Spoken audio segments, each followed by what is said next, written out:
মেলায় ঘুরতে গিয়ে একটা মেয়ের ওপর নজর আটকে গেল। মেয়েটার দিকে হা করে তাকিয়ে আছি। মেয়েটার হাসি যেন কলজা ছিদ্র করে অপর প্রান্ত দিয়ে বেরিয়ে গেছে। এমন সুন্দরী ললনা এর আগে আমি কখনো দেখিনি। এক কথায় বলতে গেলে হুর পড়ি। এমন সময় তিশান ডাক দিয়ে বলে, আরে দোস্ত, মেয়েটা তো চলে যাচ্ছে। তিশানের কথায় হুঁশ ফিরে আসলো। তাই তো, মেয়েটা তো চলে যাচ্ছে, এখন কি করা যায় বন্ধু? মেয়েটা তো কলিজায় দাগ লাগিয়ে দিয়েছে। অমনি তিশান বলল, চল একটা কাজ করি, মেয়েটার পিছু নেই। আমিও বললাম, ওকে চল। আমি আর তিশান মেয়েটার পিছু নিলাম। মেয়েটা ওর বান্ধবীদের নিয়ে ঘুরে বেড়াচ্ছে। কলিজাটা বারবার মোচড় দিচ্ছে। ইচ্ছে করছে এখনই গিয়ে ভরা মজলিসে সবার সামনে প্রপোজ করি, কিন্তু না, তা করা যাবে না। এভাবে প্রায় 30 মিনিট মেয়েটার পিছু নিলাম। মেয়েটা হয়তো কিছু টের পেয়ে গেছে। হঠাৎ দেখি মেয়েটা আমাদের দিকে আসছে। বন্ধু, এখন কি করব? মেয়েটা তো আমাদের দিকে আসছে, কিন্তু তিশানের কোনো সারা শব্দ নেই। পাশে ফিরে দেখি বেটা পালিয়েছে।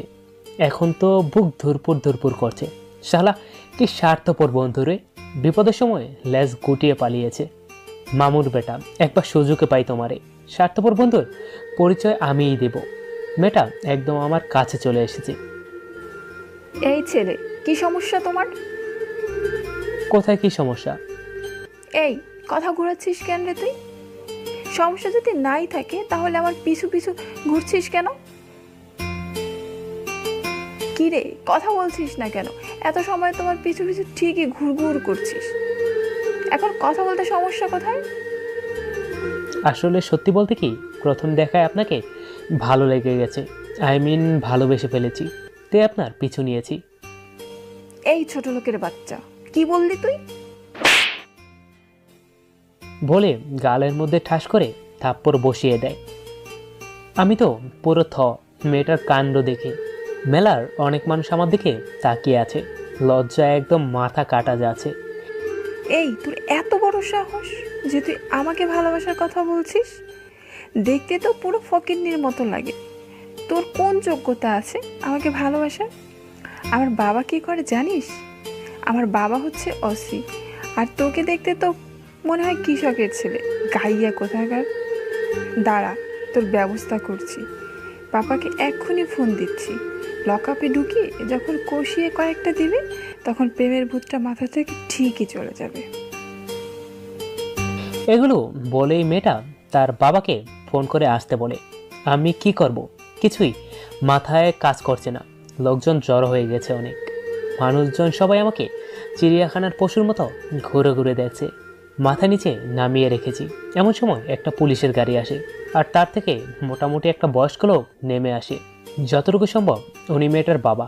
মেয়েটা দৌড়ে তার বাবার কাছে চলে যায়। বাবা বাবা, দেখো, ওই ছেলেটা আমার সাথে অসভ্যতামি করেছে। এ বলে আমার দিকে আঙুল দিয়ে দেখিয়ে দেয়। মেয়েটার বাবা এসে আমাকে বলে, এই ছেলে, আমার মেয়ের সাথে অসভ্যতামি করো? চল বেটা, তোকে থানায় নিয়ে তোর খাতির যত্ন করছি। স্যার, আপনি প্লিজ একটাবার আমার কথা শুনুন। আমি কিছু করিনি, আমি জাস্ট ওনার পিছু নিয়েছিলাম। প্লিজ স্যার, আমায় ছেড়ে দিন।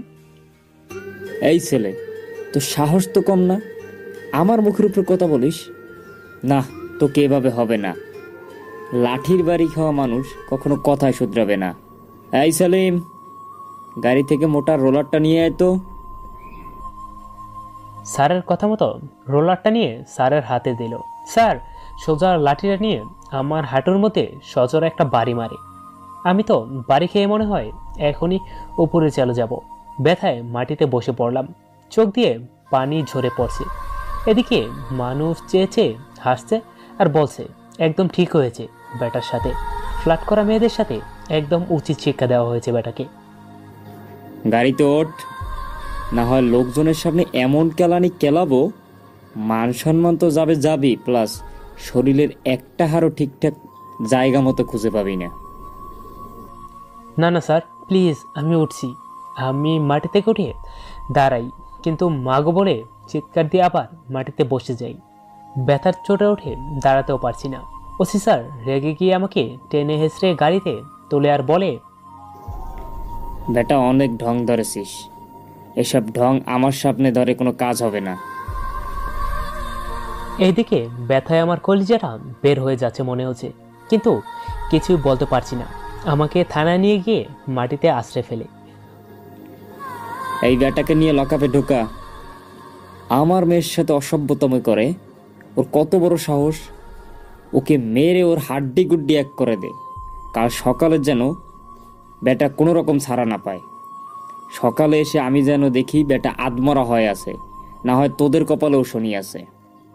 ওসি স্যার এটা বলার পর কনস্টেবল সেলিম বলল, স্যার আপনি টেনশন নেবেন না, ওর মাথা থেকে এইসব 2 নম্বরের চিন্তা একদম বের করে ফেলে দেব। তারপর ওসি স্যার চলে যায় আর আমাকে লকআপে ঢুকিয়ে সারা রাত মারধর করে। আমার রুহ যেন এখনই বের হয়ে যাবে। সকালবেলা ওসি স্যার আসে আর আমাকে লকআপ থেকে বের করে ওনার সামনে নিয়ে যায়। ব্যাটা এখন কেমন লাগছে? তুই জানিস না কার মেয়ের দিকে নজর দিয়েছিস। সামনের থেকে এসব করার আগে দেখে নিবি ওই মেয়ের বাবাও আমার মতো বড় অফিসার কিনা। এবারের মতো ছেড়ে দিলাম, যা বাড়ি যা। আমি মনে মনে হাসছি আর বলছি, হায় রে পাওয়ার, তুই সামান্য একটা থানার ওসি মাত্র, এটা নিয়ে এত অহংকার বাপ মেয়ের। আর আমি কে সেটা যদি তুই জানতি তাহলে মাটির ছিদ্র করে সেটা নিয়েই ঢুকে যাতি। যাক, সমস্যা নেই, সময়ের অপেক্ষায় বসে থাকলাম। আমারও সময় আসবে, 1 দশকে সব হিসাব করে নেব। কম দামি কাপড়ের নর্মাল গেটআপ নিয়ে থাকি বলে তোদের চোখে পড়ে না। থানা থেকে বের হয়ে 2 কদম দিতেই 20 থেকে 25টা দামি গাড়ি আমার সামনে দাঁড় করায়। সব কয়টা দরজা অটোমেটিক খুলে যায়। আমি একটাতে উঠে বসে গেলাম, তারপর সেটাতে করে বাসায় চলে যাই। সেটা এক কনস্টেবলের চোখ এড়ায়নি। সে আমার দিকে চোখ বড় করে তাকিয়েছিল। যে ছেলে সারা রাত লকআপে বন্দি থেকে মার খেলো, সেই ছেলে সকালবেলা এত দামি গাড়ি। কনস্টেবল যেন কোনো মতেই হিসাব মেলাতে পারছে না। সে গিয়ে ওসি স্যারকে সব বলে। ওসি স্যার যেন বিশ্বাস করতে পারছে না। সে থানার সামনে সিসি ক্যামেরার ফুটেজগুলো চেক করে, তারপর সে নিজের চোখে দেখে ওসি তো হুঁশি উড়ে গেছে। তার চোখ জোড়ো বড় বড় হয়ে কপালে উঠে আছে। এটা কি করে সম্ভব? যে গাড়ি আমরা কয়েক বছর মেহনত করলেও কিনতে পারবো কিনা তার নিশ্চয়তা নেই। আর এমন খ্যাতমার্কা ছেলের কাছে এমন দাড়ি মডেলের গাড়ি, তাও আবার বিভিন্ন ব্র্যান্ডের, যেই গাড়ি শহরের কোটিপতিরাও কেনার ক্ষমতা রাখে না। আমি আমার ভাড়া বাসায় চলে এলাম। গাড়িগুলো আমাকে নামিয়ে দিয়ে ওদের গন্তব্যে চলে গেল। শরীরের ব্যথায় নড়াচড়া করতে পর্যন্ত অসুবিধা হচ্ছে আমার। কিছু রান্না করব, সে শক্তিও নেই। তাই ভাবলাম থাক, বাইরে থেকে কিছু নিয়ে এসে খেয়ে নেব। কিন্তু হাঁটাচলা করতে পারছি না। মনে হচ্ছে যেন পায়ের হাড়টা ভেঙে গেছে, ব্যথায় কাতর হয়ে যাচ্ছি। না পারতে ডাক্তারের কাছে গেলাম। উনি আমার পা দেখে বলে দিল পায়ের ভেতরের হাড় একটার ভেতর আরেকটা উঠে গিয়েছে। উনি তাড়াতাড়ি প্লাস্টার করে দিল। পরদিন সকালবেলা উঠে ফ্রেশ হয়ে নিলাম। সারা রাত পায়ের ব্যথায় ঘুম হয়নি। কিন্তু যত যাই হোক, আমার ক্লাসে যেতে হবে, কারণ কিছুদিন পর আমার পরীক্ষা। এখন ঠিকমতো ক্লাস না করলে পরীক্ষায় আন্ডা পাবো। তাই খুঁড়িয়ে খুঁড়িয়ে ক্লাসের দিকে রওনা দিলাম। মেন রোড দিয়ে রিক্সা নিয়ে কলেজের দিকে রওনা দিলাম। ও হ্যাঁ, আপনাদের তো বলাই হয়নি আমার পরিচয়। আমার নাম আকাশ, সে তো সবাই জানে। বাবা মা ভাই বোন তাদের পরিচয় গল্পের সাথে সাথে পেয়ে যাবেন। আর আমি পড়ি হচ্ছে এবার অনার্স ফার্স্ট ইয়ারে। এবার গল্পে আসা যাক। কোনোভাবে গিয়ে কলেজে পৌঁছালাম। পায়ে ব্যান্ডেজ, পরনে কোনো ভালো জামা কাপড় নেই। সবাই আমাকে দেখে হাসছে, কেউ কেউ তো টিটকারিও করছে। ওই দেখ, কলেজের নাম্বার 1 ক্ষেতটা যাচ্ছে। কি আর করব, লজ্জায় মাথা নামিয়ে হাঁটা দিলাম। মাথা নিচ করে হাঁটছি। হঠাৎ করে কার সাথে ধাক্কা খেয়ে মাটিতে পড়ে গেলাম। ব্যথায় মাগো বলে সারের মতো চেঁচিয়ে উঠলাম। ব্যথার উপরে ব্যথা পেয়েছি, রুহু যেন বেরিয়ে যাচ্ছে মনে হয়। কিন্তু সব কিছু ফেলে কার সাথে ধাক্কা লাগলো সেটা দেখার জন্য মাথা উপরে তুলতেই দেখি কালকের মেয়েটা, যে আমার রাতের ঘুম হারাম করে দিয়েছে। মেয়েটা আমার দিকে রাগি লোক নিয়ে তাকিয়ে আছে, মনে হয় এখনই গিলে ফেলবে। কিন্তু আমি কি করব? আমি তো ইচ্ছে করে এমনটা করিনি। আমি মাটি থেকে উঠে দাঁড়ালাম। আসলে সরি, আমি ইচ্ছে করে এমন করিনি। মেয়েটা আমার গালের মধ্যে কষিয়ে একটা থাপ্পড় বসিয়ে দিল। এই ছোট লোকের বাচ্চা, তুই আমার পিছু পিছু ঘুরতে ঘুরতে এখান পর্যন্ত চলে এসেছিস। কালকের মায়ের খেয়ে তো শিক্ষে হয়নি। পাশে থেকে একটা মেয়ে বলে উঠল, আরে এই ক্ষেতটা এখানেই পড়ে। কি বলিস? আমি এই খ্যাতদের কলেজে ট্রান্সফার হয়ে এসেছি? সি, আমার ভাবতেই তো গা শিউরে উঠছে। আমি চুপচাপ দাঁড়িয়ে আছি আর ভাবছি, পোশাক আশাকে যদি মানুষকে খ্যাত আর ছোট লোক নির্বাচন করা হয়, তাহলে তোরা আমার কাছে এর চেয়ে বড় খ্যাত। তোরা যে কাপড় পরে নিজেকে মডার্ন আর বড়লোক দাবি করিস, সে কাপড় দিয়ে আমার ঘরের ময়লা পরিষ্কার করে থাক, আর নিজেকে মহান বলে পরিচয় দিব না। আমি খ্যাত, তাই আমাকে সবাই খ্যাত বলে। এই ছোট লোক, তুই এখনো যাসনি? দূর হ আমার চোখের সামনে থেকে। সবাই আমাকে দেখে হাসাহাসি করছে, কারণ নতুন একটা মেয়ে আসলো। সে পর্যন্ত কথা শোনাতে কমতি দিল না। কলেজের সবাই তো কথা শোনায়, বাকি আজকে নতুন একজন আসলো, সেও কথা শুনিয়ে দিল। মন খারাপ করে ক্লাসে চলে গেলাম। ক্লাসে গিয়ে প্রথমের বেঞ্চে বসলাম, কিন্তু স্যার এসে আমাকে অপমান করে উঠিয়ে দিল। তিশান আজ কলেজে আসেনি, তাই মন খারাপ হলেও ভালো করার মতো কেউ নেই। সবাই হাসাহাসি করছে আমাকে নিয়ে, সেটা রোজের একটা রুটিন। তবে সবার কথা শুনে নিজের কাছে নিজেকে খুব অপমান লাগছে। আজ নিজের কিছু নেই বলে সবাই এমন খোঁটা দেয়, তবে আবার নিজেকে নিয়ে গর্বও করি। কারণ ছেঁড়া নোংরা কাপড় পরিধান করলেও সেটা নিজের টাকায় কিনা। ক্লাস শেষ করে ভাঙা পা নিয়ে বাসার দিকে রওনা দিলাম। হেঁটেই যেতে হবে, পকেটে টাকা নেই। দুপুরে বাসায় গিয়ে কি খাবো সেটারও কোনো ঠিক নেই। কলেজের সীমানা পার হতেই কেউ একজন এসে পায়ের ওপর হুমড়ি খেয়ে পড়ল। প্লিজ ভাই, আপনি আবার আগের রূপে ফিরে আসেন। না রে ভাই, তা আর হবে না। তোদের ভাই মরে গেছে। মুচকি একটা হাসি দিয়ে বাসার দিকে রওনা দিলাম। এই ভাঙা পাটা নিয়ে খুঁড়িয়ে খুঁড়িয়ে বাসায় এসেছি। বাসায় আসার পর পাটা যেন মাটিতেই ফেলতে পারছি না। ব্যথায় জানটা মনে হয় এখনই বের হয়ে যাবে। এদিকে পকেট ফাঁকা, কিভাবে যে কি করবো মাথায় যেন কাজই করছে না। না, পাশের দোকানটাতে গিয়ে দেখি বাকি দেয় কিনা। বাসা থেকে বের হতেই দেখি সেই ছেলেটা যে আমার পা চেপে ধরেছিল। আমি ওকে দেখে না দেখার ভান করে দোকানে গিয়ে মামাকে বললাম, মামা আমাকে কিছু খাবার জিনিস দিন, পরে টাকা হলে বিল দিয়ে যাব। দোকানদার বলল, দেখো মামা, আমার দোকানে অল্প টাকার মাল, তার মধ্যে যদি তোমাকে বাকি দেই আমার পেট চলবে কিভাবে? শরমে মাথা নত করে ঘরের দিকে চলে এলাম। একটু পর দেখি কেউ একজন দরজায় বাড়ি দিচ্ছে। গিয়ে দরজা খুলে দিলাম। দরজা খুলে দেখি সেই ছেলেটা দাঁড়িয়ে আছে, হাতে অনেকগুলো খাবার নিয়ে। এই কিরে, তোর কি চাই? আমি আর আগের রূপে ফিরে যাব না। ভাই আপনি যাই করেন, কিন্তু আমি আপনার সাথে থাকতে চাই। আপনি চলে আসার পর থেকে আমাদের অবস্থা নরকে পরিণত হয়ে গেছে। শহরের কোনো জায়গায় গিয়ে থাকতে পারছি না। ভাই প্লিজ আপনার পায়ে পড়ি, আমাকে আপনার সাথে রাখেন। নিজেরই তো থাকার জায়গা নেই। ভাই দরকার হয় আপনার ঘরের এক কোনায় পড়ে থাকবো, আপনার কোনো টাকা পয়সা লাগবে না। আপনার খাওয়া দাওয়া থেকে শুরু করে সব আমি দেখব। প্লিজ আমাকে না করিয়েন না। আচ্ছা থাকো। ছেলেটার নাম পল্লব। সে আগে আমার কাজের সাথী ছিল, তাই না করলাম না। ভাই আপনার জন্য কিছু খাবার এনেছি, সেগুলো খেয়ে নিন। আমার খুব খিদে পেয়েছে, তাই খেতে শুরু করি। এমন সময় পকেটে থাকা ফোনটা বেজে ওঠে।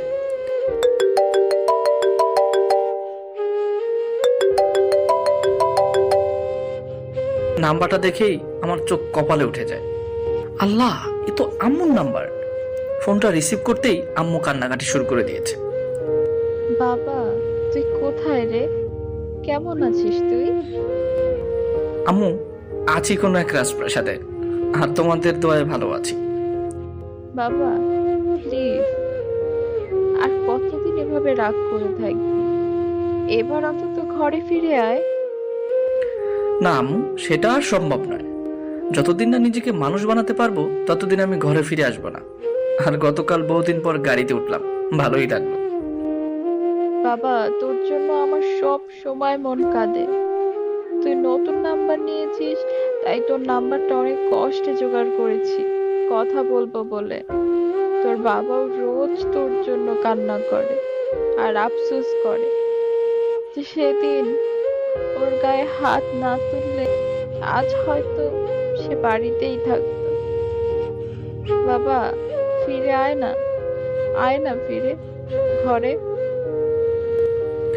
আম্মু প্লিজ এভাবে বলো না তো, তোমার ছেলে কোনোদিনই মানুষ হবে না ওই রাজপ্রাসাদে থাকলে। আজ যখন পথে নেমে এসেছে দুনিয়ার বাস্তবতার সাথে মোকাবেলা করার জন্য, তখনই বুঝে আসছে দুনিয়াদারি এতটা সোজা না। নিজেকে তৈরি করার জন্য ঘর থেকে বের হয়েছি। নিজেকে মানুষের মতো মানুষ না বানিয়ে কোনোদিনই ঘরে ফিরবো না।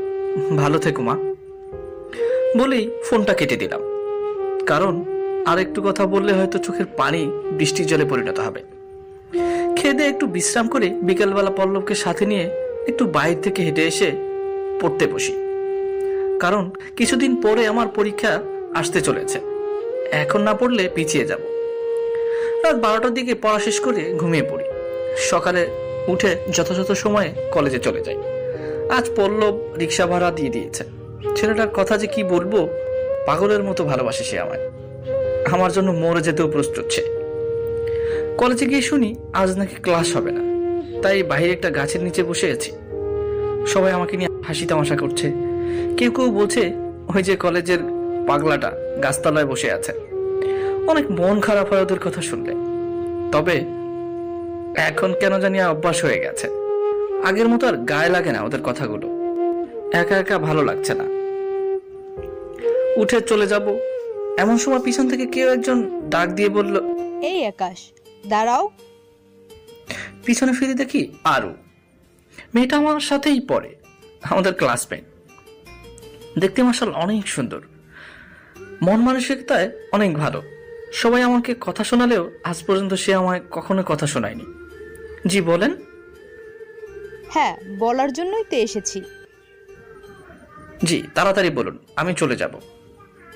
আর আমার মতো খ্যাতের সাথে আপনি কথা বলছেন, সেটা কেউ দেখলে লোকে আপনাকে কথা শোনাবে। এই ছেলে, তোমার এত তাড়া কিসের? হ্যাঁ, মেয়েটা আমার জোর করে বসালো। আচ্ছা বসলাম, এবার তো বলেন। আমাকে তোমার ফ্রেন্ড বানাবে? পুরো মেয়ে বলে কি? কোথায় ও আর কোথায় সে? এই আপনি কি পাগল হয়ে গেছেন? হ্যাঁ, আপনি কোথায় আমি কোথায়? শুধু শুধু আমার সাথে মিশে নিজের নাম কেন খারাপ করতে চাচ্ছেন আপনি? সরি, আমি পারবো না। লোকে আমার জন্য আপনাকে কথা শোনাবে, এটা কখনোই আমি মেনে নিতে পারবো না। আমি খ্যাত হতে পারি, তবে মানুষকে অপমানিত করতে পারবো না। এই আকাশ, এবার কিন্তু তুমিও বেশি বাড়াবাড়ি করছো। কে কি বলবে সেটা আমার উপরে ছেড়ে দাও। আর কলেজে আমাকে নিয়ে কথা বলবে, এমন কারোর বুকের পাটা হয় নাই। হাত বাড়িয়ে রেখেছি, বন্ধু বানিয়ে নাও। আমার কাছে কল্পনা মনে হচ্ছে। কিছু সময় ভেবে, আচ্ছা যান, আজ থেকে আমরা বন্ধু। তাহলে এখন থেকে আপনি নয়, তুমি বলবে।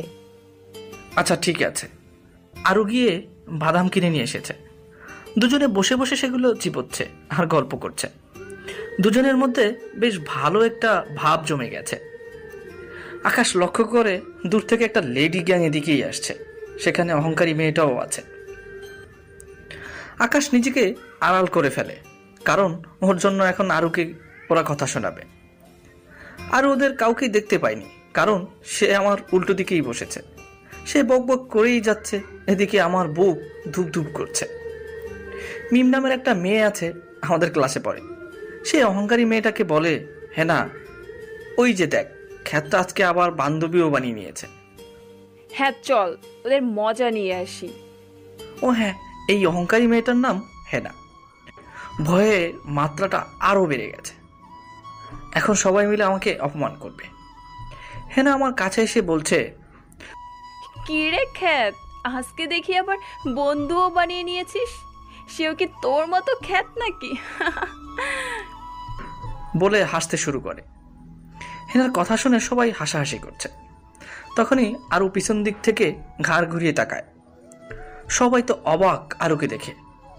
সবাই আরুকে বন্ধু বলে ডাকতে শুরু করলো, কারণ আরু এত কোটিপতি হওয়া সত্ত্বেও এমন একটা খ্যাতের সাথে বসে গল্প করছে।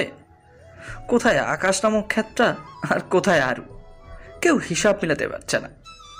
তবে সবার মুখের কথা বন্ধ হয়ে গেছে, কারণ আরুকে কেউ কিছু বলতে পারবে না, সেটা যত বড় বাপের বেটাই হোক না কেন। তবে হেনা বলা বন্ধ করে নাই।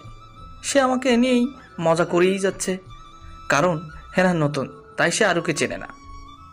এই মেয়ে, আর একবার যদি আকাশকে নিয়ে কিছু বলেছ, অবস্থা খারাপ করে ছেড়ে দিব। তুমি যত বড় বাপের বেটাই হও না কেন, আমি তোমাকে পরোয়া করি না।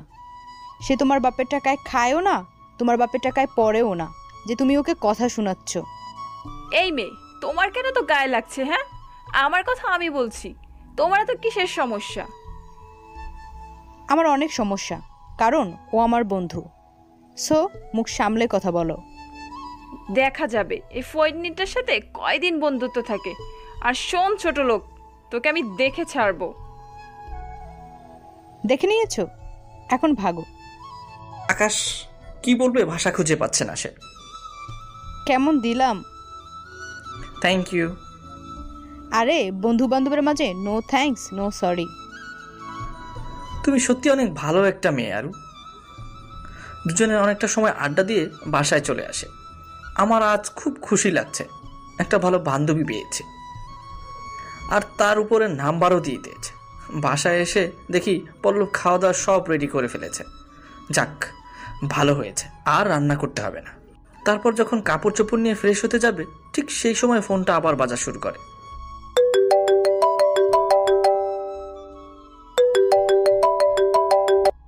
কাপড়গুলো ওয়াশরুমে রেখে এসে ফোনটা রিসিভ করলাম।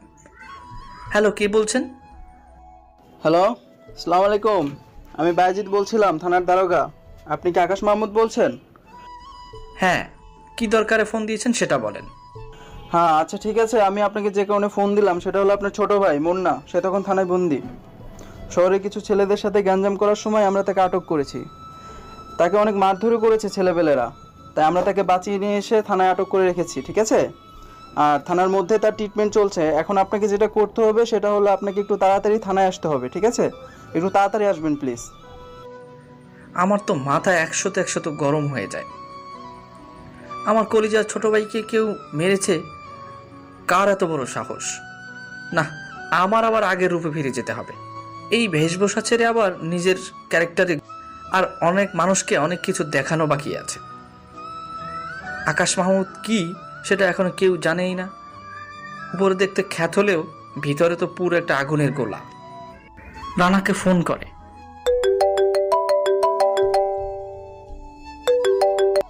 রানা, তুই কোথায় রে? রানা হচ্ছে শহরের নাম করা মাস্তান। এই যে ভাই, একটা গ্যাঞ্জামে আসছি, সমস্যা নাই, বলেন। মুন্নাকে নাকি গতকালে কারা মেরেছে? ভাই আসলে কি বলবো, শহরের কিছু ছেলেপেলে মিলে একটা দল পাকাইছে রেক্স নামে। ওদের সাথে নাকি কি ঝামেলা হয়েছে ওর। তোরা থাকতে কিভাবে ওকে মারলো? ভাই প্লিজ আপনি রাখবেন না, আমি দেখতেছি মুন্নার কি হয়েছে, আর ওদের 12টা বাজাচ্ছি। আমি আছি, সমস্যা নেই, আপনি নিশ্চিত থাকেন। ওকে, ফোন রাখলাম বলে ফোনটা রেখে দেয়। মেজাজ পুরো মাথায় উঠে আছে। আমার অবর্তমানে আমার ছোট ভাইদেরকে মেরে যায়, এত বড় সাহস! না, নিজের রূপ পরিবর্তন করতে হবে, না হয় কেউ ভালো থাকতে দেবে না। কিন্তু পরক্ষণে মনে পড়ে সে কেন ঘর ছেড়েছে, ঘর ছাড়ার উদ্দেশ্য কি। সে যদি আবার এগুলোর মধ্যে নিজেকে জড়ায়, তাহলে তার এই ট্যাগ বৃথা যাবে।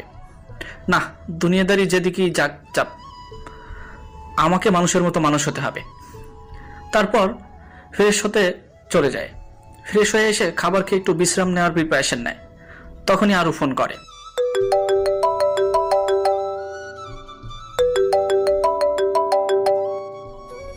এই আকাশ, কি করো? খাবার খেয়েছো? হ্যাঁ, এই তো খেয়ে দিয়ে মাত্র শুতে যাব। এই, ডিস্টার্ব করলাম না তো? আরে পাগল, কি বলছে এগুলো? ডিস্টার্ব কেন হতে যাবে? আচ্ছা বলো, তুমি খেয়েছো? হ্যাঁ খেয়েছি, আরও অনেক আগে। আচ্ছা শোনো, তোমায় যেই জন্য ফোন করেছি, আজ বিকালে একটু ঘুরতে বের হব, রেডি থেকো। আমার পা তো ভালো না, কি করে ঘুরবো? আরে আমি আছি না, আমি তোমায় ধরে থাকবো, আর দুজনে মিলে অনেক ঘুরবো। আচ্ছা ঠিক আছে, এবার একটু বিশ্রাম নেই তাহলে। ওকে, টাটা। বলেই লাইনটা কেটে দেয়। কিন্তু আকাশের একটা জিনিস মাথায় কাজ করছে না। হঠাৎ আরও কেন ওর সাথে এত ঘনিষ্ঠ হতে চাচ্ছে? এর পিছনে কি কোনো কারণ আছে? দূর, যাই হোক, এত মতলব খুঁজে লাভ নেই। ফোন রেখে দিয়ে একটু বিশ্রাম নেওয়ার চেষ্টা করলাম। বিকালবেলা আরুর ফোন পেয়ে ঘুম ভাঙল। এই, তুমি কোথায়? রেডি হয়েছো? না, এখন ঘুম থেকে উঠলাম তোমার ফোন পেয়ে। আচ্ছা, আমি গাড়ি নিয়ে আসছি তোমার বাসার সামনে। এই সময়ের মধ্যে তুমি রেডি হয়ে নাও। আচ্ছা ঠিক আছে, কিন্তু আমার বাসা কোথায় সেটা তুমি জানো? হ্যাঁ জানি, আমি অনেক আগে থেকেই জানি তুমি কোথায় থাকো। আরুর কথা শুনে আকাশের মাথা ঘুরে যায়। এই মেয়ের অন্য কোনো মতলব নাই তো? ধুর, কি ভাবছে আমি ওর নামে উল্টাপাল্টা। আচ্ছা আরু, ঠিকানা জানতে চলে এসো, আমি ফ্রেশ হচ্ছি। উঠে ফ্রেশ হয়ে নেয়, পরে একটা শার্ট বের করে গায়ে দেয়। পুরাতন শার্ট, আল্লাহই জানে আরু কি মনে করবে। কিন্তু কি করব, আমার তো আর শার্ট নেই, দুইটাই শার্ট, একটা কলেজের আর একটা বাসার। একটু পর আরু বাসার নিচে এসে হর্ন বাজালো। আচ্ছা পল্লব, তুই একটু থাক, আমি বাইরে যাচ্ছি, আমার আসতে হয়তো একটু সময় লাগবে। আচ্ছা ভাই, সমস্যা নাই। তারপর বাসা থেকে নিচে নামে, পরে আরুর গাড়ি করে দুজনে মিলে ঘুরতে বের হয়। আচ্ছা আরু, আমরা কোথায় যাচ্ছি? শুরুতে আমরা পার্কে ঘুরবো, পরে দুজনে রেস্টুরেন্টে খাবো, পরে মলে যাব। আমার কাছে তো টাকা নেই। আরু চোখ গরম করে আকাশের দিকে তাকায়। এই কি হয়েছে, এভাবে চোখ বড় বড় করে তাকিয়ে আছো কেন? এই ছেলে, কি সমস্যা? হ্যাঁ, তোমার কাছে টাকা আছে কি নাই সেটা তোমাকে একবারও জিজ্ঞেস করেছি? আর তোমার টাকা দিয়ে আমার কাজ কি? তোমায় আমি ঘুরতে এনেছি, সমস্ত খরচ আমার। কথা কম বলবে একদম। এই এত রেগে যাচ্ছ কেন? রাখবো না তো কি করব? তুমি সব সময় নিজেকে এত ছোট করে দেখো কেন? হ্যাঁ, আকাশ চুপ করে আছে। নেক্সট টাইম এইসব কথা শুনলে খবর আছে কিন্তু। বাবা গো, কি রাগ! এই নামো, পার্কে এসে পড়েছি। তারপর দুজনে গাড়ি থেকে নেমে পার্কের ভিতরে ঢুকলাম। সবাই আমাদের দিকে ঘুরে ঘুরে তাকাচ্ছে। ফার্স্টে বুঝতে না পারলেও পরে ঠিকই বুঝে নিয়েছি মানুষ কেন বারবার আমার দিকে ঘুরে ঘুরে তাকাচ্ছে। কারণ আমাকে দেখতে একদম পুরো খ্যাত লাগছে, আর আরুকে হুড়পড়ির মতো। কিন্তু আরও সেই দিকে কোনো ভ্রুক্ষেপই নেই। আমার পোশাক আশাক নিয়ে যেন তার কোনো মাথা ব্যথাই নেই। বাকি মানুষ আমাকে নিয়ে নানা মন্তব্য করে চলছে। এই চলো, ওই দিকটায় গিয়ে বসি।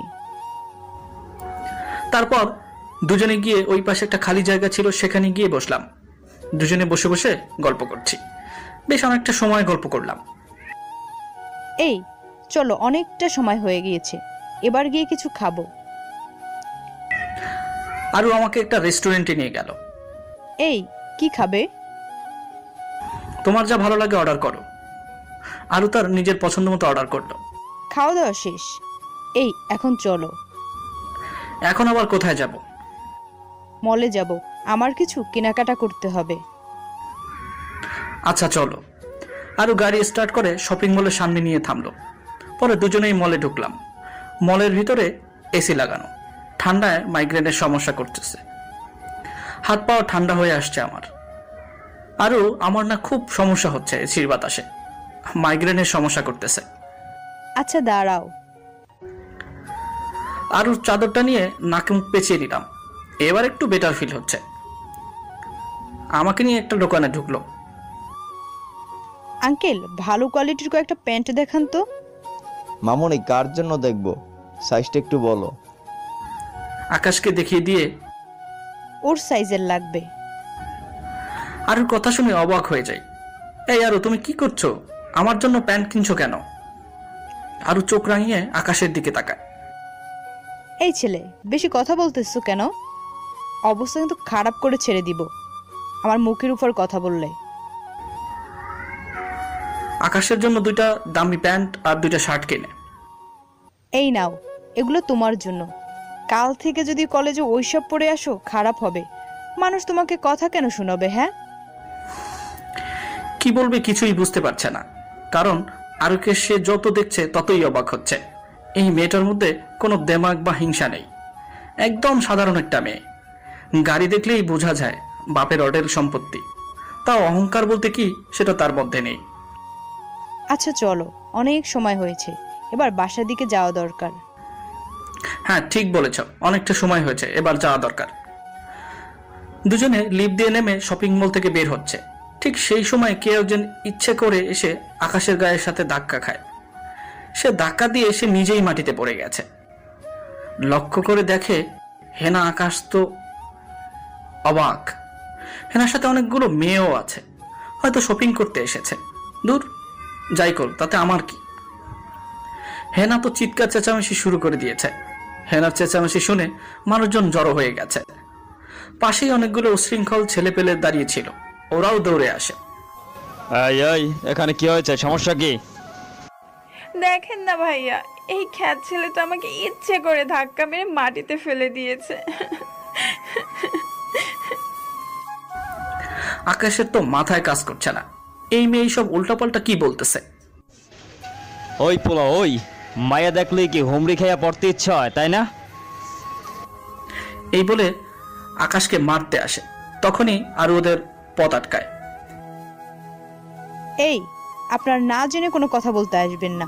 দোষ আকাশের না, দোষ হচ্ছে ওই মেয়ের। সে নিজের ইচ্ছায় এসে ধাক্কা খেয়েছে। ভাই আপনারা বিশ্বাস করেন, এই মেয়েটা মিথ্যে বলছে। ওরা দুজনে প্ল্যান করে আমাকে ধাক্কা দিয়ে ফেলেছে। ছেলেগুলো আরুকে ধাক্কা দিয়ে সরিয়ে দিয়ে আকাশের গালের মধ্যে কষে একটা থাপ্পড় লাগিয়ে দেয়। বেটা খাচ্চর, কালকে শোধ তুলে নিলাম, এবার মজা বোঝ ভালো করে। ওই তুই মুখ থেকে চাদরটা সরা, তোর ভিডিও করে আজ আমরা নেটে ছেড়ে দেব। আকাশ চুপচাপ দাঁড়িয়ে আছে। ওই তোরে একবার কইছি তোর কানে যায় না, হ্যাঁ? বলে আকাশের কলারটা টেনে ধরে। আকাশ গলা থেকে চাদরের পেস্টটা খুলে মুখ থেকে চাদরটা সরায়। ছেলেটা আকাশকে দেখে ওর চোখ বড় বড় হয়ে যায়, ভয়ে ওর গা কাঁপা শুরু করে দিয়েছে। ছেলেটার সাথে বাকি যারা ছিল সবাই আকাশকে দেখে ভয়ে দৌড়ে পালিয়ে যায়। ছেলেটা আকাশের কলার ছেড়ে দিয়ে ওর পায়ের উপরে হুমড়ি খেয়ে পড়ে। ভাই ভাই আমার মাফ করে দেন ভাই, ভাই ভাই আমার মাফ করে দেন প্লিজ, ভাই ভাই আমার মাফ করে দেন ভাই। সবাই তো অবাক, সবাই আসলো ওকে মারতে, আর ওকে দেখে সবাই পালিয়ে গেল। বিশেষ করে হেনা তো বিশ্বাসই করতে পারছে না। যারা ওকে মারতে আসলো তারাই আকাশের পায়ে ধরে মাপ চাচ্ছে। হেনা মনে মনে বলছে, কি হচ্ছে এসব? এই খ্যাত ছেলেটার পায়ে ধরে কেন মাপ চাচ্ছে ওরা? ধুর, মাথায় কাজ করছে না। এদিকে ছেলেটা আকাশের পা ধরে পড়ে আছে। ভাই আপনার পায়ে ধরে মিনতি করছি, ভাই আমার ভুল হয়ে গেছে, আমাকে মাফ করে দেন। এই পা ছেড়ে দিয়ে উঠে দাঁড়াও। ভাই আপনি আমায় মাফ না করলে আমি আপনার পা কখনোই ছাড়বো না। তোকে উঠে দাঁড়াতে বলছি না, বলে গরম হয়ে যায়। আর ওর মাথায় যেন কিছুই কাজ করছে না। যেখানে সবাই ওকে অপমান করে সেখানে ছেলে আকাশের পায়ে ধরে মাপ চাচ্ছে। মাথা ঠিক আছে নাকি এই ছেলের, আল্লাহ জানে।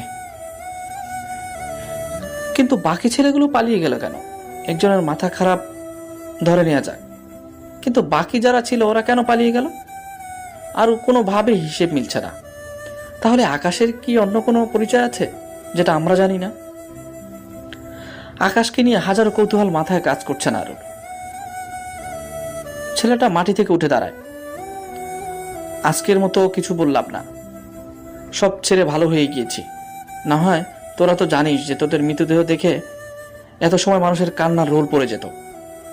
ভবিষ্যতে যদি এমন ভুল দেখি, ওই দিনই এই ভুবনে তোদের শেষ দিন হবে। ভালো থাক, চললাম। আরুকে নিয়ে শপিং মল থেকে বের হয়ে যায়। সমস্ত কিছু যেন হেনার মাথার উপর দিয়ে গেল। ছেলেটার ভয়ে এখনো হাত পা কাঁপতেছে। কি ভাই, ওকে মারতে গিয়ে নিজেরাই ভয়ে কাবু হয়ে গেলেন? আপনারা চারজন আর ওই খ্যাতটা একা ছিল, তাও আপনারা ওকে মারতে পারলেন না। বাহ, শুরুতে তো অনেক বীরবল দেখিয়েছিলেন। কোথায় গেল আপনাদের সেই বীরবল? ছেলেটা হেনার গালের মধ্যে কষে একটা থাপ্পড় বসিয়ে দেয়। হেনা থাপ্পড়টার টাল সামলাতে না পেরে ফ্লোরের উপরে গিয়ে পড়ে। এই মেয়ে, তোর গিষ্টি মারি। আর একটা শব্দ বের করবি মুখ দিয়ে, তাহলে তোকে থাপড়াইতে থাপড়াইতে এখানেই মেরে ফেলবো। ফাজিল মেয়ে কোথাকার, নিজের জীবন নিয়ে বেঁচে ফিরছি এতেই শুক্রিয়া। এই মেয়ে, তুই জানিস এই ছেলে কে বা কি তার পরিচয়? আমি কেন, আমার মতো 100 ছেলে পেলে আসলে ওর শরীরের পশম পর্যন্ত বাঁকা করতে পারবো না। আজকে তোর জন্য নিজের জীবনটা ঝুঁকিতে ফেলে দিয়েছিলাম। দোষ ভাইয়ের না, দোষ তোর। তুই ইচ্ছা করে ভাইকে ধাক্কা দিয়েছিস। সোজা এখন এখান থেকে কেটে পড়, না হয় আর একবার যদি আমার চোখের সামনে পড়িস তাহলে তোকে খুন করে দিব। হেনা ভয়ে শপিং মল থেকে বের হয়ে যায় বান্ধবীদেরকে নিয়ে। কিন্তু হেনা ভিতরে ভিতরে রাগে ফসফস করছে। একে তো শপিং করতে পারে নাই, দ্বিতীয় এই খ্যাত আকাশের জন্য অপরিচিত একটা ছেলের হাতে থাপ্পড় খেলো। সব এই খ্যাত আকাশটার দোষ। বেটাকে আমি ছাড়বো না, তোর জন্য মার খেয়েছি, তোর শেষ দেখেই ছাড়বো আমি। আর শালা ফয়নির বাচ্চা কি বললো, ওর মতো 100 ছেলে পেলে আসলেও এই খ্যাতটার কিছুই করতে পারবে না। আরে 100 ছেলে পেলে কেন, খ্যাতটাকে আমি নিজেই শায়েস্তা করব। অন্যদিকে আরও গাড়ি ড্রাইভ করছে, আকাশ চুপচাপ বসে আছে। এমনিতে আরোর মাথায় তো আকাশ নিয়ে হাজারো কৌতূহল। তার মধ্যে ছেলেটাকে বলে আকাশের শেষ কয়েকটা কথা তাকে আরো ভাবাচ্ছে। সে শিওর আকাশের কথা শুনে যে আকাশের কোনো লুকোনো অতীত আছে। আকাশ চুপচাপ গাড়িতে বসে আছে, মন মেজাজ একদম বিগড়ে আছে আকাশের। কচুপোড়া দুনিয়ার মানুষগুলো এত আজীব কেন? আমি ভালো থাকলে ওদের শরীরে এত জ্বালা করে কেন? যেখানে যাই পিছনের অতীতের সাথে রিলেটিভ কোনো কর্মকাণ্ড ঘটে যায়। আকাশের গালে আঙুলের ছাপ বসে আছে। আরও গাড়ি ড্রাইভ করে আকাশের বাসার সামনে এসে আকাশকে নামিয়ে দেয়। আকাশ গাড়ি থেকে নেমে, আরও সাবধানে যেও, আর কোনো সমস্যা হলে আমাকে ফোন দিও বলে সে ঘরের দিকে হাঁটা দেয়। আচ্ছা, তুমিও ভালো থেকো। আকাশ বাসার ভিতরে ঢুকবে, আরও পিছন থেকে আবার ডাক দেয়, এই আকাশ, শোনো তো একটু। আরুর কাছে গিয়ে, হ্যাঁ বলো। কাছে আসো। আকাশের গালে একটা কিস বসিয়ে দেয়। এই এই এই, কি হলো এটা? কই, কি হয়েছে? আচ্ছা গেলাম। সে বাসার ভিতরে চলে আসে, আরুও চলে যায়। আকাশ এসে দেখে পল্লব বাসায় নেই। সে ফ্রেশ হয়ে নাস্তা করে পড়তে বসে। পল্লব একটু পরেই চলে আসে। পল্লব এসেই বলতে লাগে, ভাই আপনার গায়ে নাকি কে হাত দিয়েছে, কিন্তু তাও নাকি আপনি তাদেরকে ছেড়ে দিয়েছেন। পল্লবের মুখে কথাটা শুনে আমি অবাক। ও জানলো কি করে? পল্লবকে জিজ্ঞেস করায় পল্লব বলে, ভাই আমি আপনাকে নিজের চাইতেও বেশি ভালোবাসি। আপনার গায়ে হাত দিয়ে কিভাবে বেঁচে যাবে? আপনার গায়ে হাত দিয়েছে আর আমি ওকে ছেড়ে দিব, সেটা আপনার মনে হয়? বেটাদের কেচ্ছা কাহিনী খতম। আকাশ পল্লবকে উদ্দেশ্য করে বলে, আরে তোরা কি কখনো মানুষ হবি না? তোদের নিয়ে আর পারি না। আমি যেখানে কিছুই করিনি সেখানে তুই কেন উল্টাপাল্টা করতে গেলি? পল্লব আকাশকে এতটাই ভালোবাসে যে আকাশের গায়ে কেউ আঘাত করলে পারলেও জীবনটাও কেড়ে নিব। আচ্ছা, আমার পড়তে বসতে হবে, তুই কোনো কাজ থাকলে শেষ কর। আকাশ পড়ায় মন দেয়। পড়া শেষ করে রাতের বেলা খাবার খেয়ে ঘুমিয়ে পড়ে। কিন্তু অন্যদিকে হেনার চোখে ঘুম কেড়ে নিয়েছে আকাশ। ওকে আজ মায়ের খাইয়েছে খ্যাতটা, কিন্তু একটা জিনিস মাথায় কাজ করছে না। আকাশকে মারার পর সে কেন রিয়েক্ট করলো না? ছেলেটা দেখতে খ্যাত হলেও ওর মধ্যে ভালো কিছু গুণ আছে। কিছুক্ষণ পর হেনা নিজেই বলে উঠল, ধুর, আমি ওই খ্যাতটাকে নিয়ে কি সব উল্টাপাল্টা চিন্তা ভাবনা করছি। তবে খ্যাতটার কোন একটা দিক হেনাকে দুর্বল করে দিচ্ছে। আকাশকে সে কোনোভাবেই তার স্মৃতিশক্তি থেকে সরাতে পারছে না। সকালবেলা আকাশ ঘুম থেকে উঠে কলেজে চলে যায়। আরও আজ আগেভাগে চলে আসে।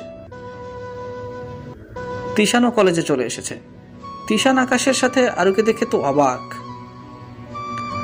তিশান আরু আমাদের বন্ধুত্বের মধ্যে নতুন জয়েন হয়েছে। ক্লাস শুরু হতে আরো 30 মিনিট বাকি, তাই সবাই বসে আড্ডা দিচ্ছে। এমন সময় হেনা কলেজে আসে। এসেই দেখে তিনজন একসাথে বসে গল্প করছে। হেনার কেন জানি একদম গা জ্বলে যাচ্ছে, বিশেষ করে আকাশের সাথে আরুকে দেখে। না দাঁড়া, তোদের ব্যবস্থা করছি।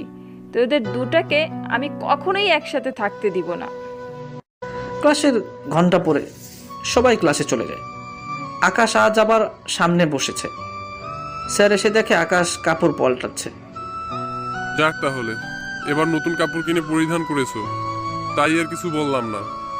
স্যার কিনেছে নাকি কেউ ভিক্ষা দিয়েছে? এসব খ্যাত মার্কা ছেলেদের সামর্থ্য আছে নাকি এই নতুন কাপড় কেনা? হেনার কথা শুনে সবাই সজোরে হেসে দেয়। এই স্টপ স্টপ, এটা ক্লাস, কোনো বিনোদনের কারখানা না। স্যার লেকচার দিতে শুরু করে। সবাই স্যারের কথার দিকে ফোকাস করে, কিন্তু হেনা অন্য কিছু ভাবছে। আকাশকে সে শিক্ষা দিয়েই ছাড়বে, কিন্তু কিভাবে দিবে একটা বুদ্ধি আটে। হ্যাঁ পেয়েছি, এবার ব্যাটা যাবি কই? ক্লাস শেষ করে আকাশ, তিশান আর আরু গাছতলায় বসে আড্ডা দিচ্ছে। এমন সময় হেনা আকাশকে ডাক দেয়। আকাশ শুনেও না শোনার ভান করে আছে। এই আকাশ, শুনো তো একটু, তোমার সাথে আমার কিছু কথা আছে। এই আকাশ, তুই যাবি না, তোকে আবার অপমান করবে। সরি, আপনার সাথে আমার কোনো কথা নাই, আপনি যেতে পারেন। প্লিজ শোনো, জাস্ট 2টা মিনিট কথা বলবো, খুব দরকার, প্লিজ। না, বলেছি না আপনার সাথে আমার কোনো কথা নেই, আপনি যান এখান থেকে। প্লিজ প্লিজ প্লিজ একটু কথা শোনো না, প্লিজ। আচ্ছা আরু, তোমরা দাঁড়াও, কি বলছে শুনি আসি। এত করে রিকোয়েস্ট করছে। আমি শিওর আবার অপমান করবে। আরে অপমান করলে করুক, আমার সয়ে গেছে। তারপর সে হেনার কাছে যায়। জি, কি জন্য ডেকেছেন এবার বলেন। সরি কালকে বিষয়টার জন্য, শুধু কালকে না, আগে সমস্ত বিষয়ের জন্য আমার অনেক খারাপ লাগছে। আমার সমস্ত খারাপ ব্যবহারের জন্য সরি। আরে আরে কি করছেন, পাগল হয়ে গেছেন নাকি? আপনি কোথায় আর আমি কোথায়? আপনি হচ্ছেন নসির মেয়ে, আর আমি হচ্ছি কোথাকার একটা খ্যাতমার্কা ছেলে। আমার কাছ থেকে মাপ চাওয়া আপনার মানায় নাকি? আকাশ, জানি তুমি আমার উপরে এখনো রেগে আছো, প্লিজ মাফ করে দাও, তোমার কখনো খ্যাত বলবো না। আচ্ছা যান, মাফ করে দিয়েছি, এবার ভালো থাকেন বলে চলে আসতে ধরেছে। এমন সময় হেনা আবার ডাক দেয়। এই আকাশ দাঁড়াও। আবার কি? এত তাড়াহুড়া কেন তোমার? হ্যাঁ, একটু কথা বললে কি হয় আমার সাথে? আরে আজীব তো, কি বলবো আপনার সাথে? মাপ চাইতে এসেছেন, কাজ শেষ, এরপর আবার কি কথা থাকতে পারে? প্লিজ, আমি তোমার বন্ধু হতে চাই, আমাকে তোমাদের বন্ধুর সাথে শামিল করে নাও না। আচ্ছা, আপনি আসলে কোন মতলব নিয়ে এসেছেন বলেন তো? শুরুতে মাপ চাইলেন, এখন বলছেন বন্ধু হতে চান। আসলে ঘটনাটা কি? এক রাতের মধ্যে কি এমন পরিবর্তন হয়ে গেল যে আমার মতো খ্যাতের সাথে ভালো ব্যবহার করছেন? কিসের মতলব থাকবে? আমার কোনো মতলব নেই, আমি তোমার বন্ধু হতে চাই। দূর, আপনার সাথে কথা বলাই বেকার। আপনাকে বন্ধু বানানো ইম্পসিবল, কখনোই না। আমার মাথা খারাপ হয়নি যে আপনাকে বন্ধু বানাতে যাব।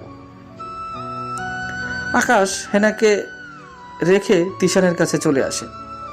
হেনাও আকাশের পিছনে পিছনে আসে। এই আরু, আমি তোমাদের বন্ধু হতে চাই। সরি হেনা, মাফ করো, আমাদের আর কোনো বন্ধুর দরকার নাই। এই আকাশ, চল তো, বাসায় চলে যাব। যত সব পাগল ছাগলের কারখানা, অপমান করে আসছে বন্ধু বানাইতে। হেনাকে পাত্তা না দিয়ে যে যার মতো বাসায় চলে আসে।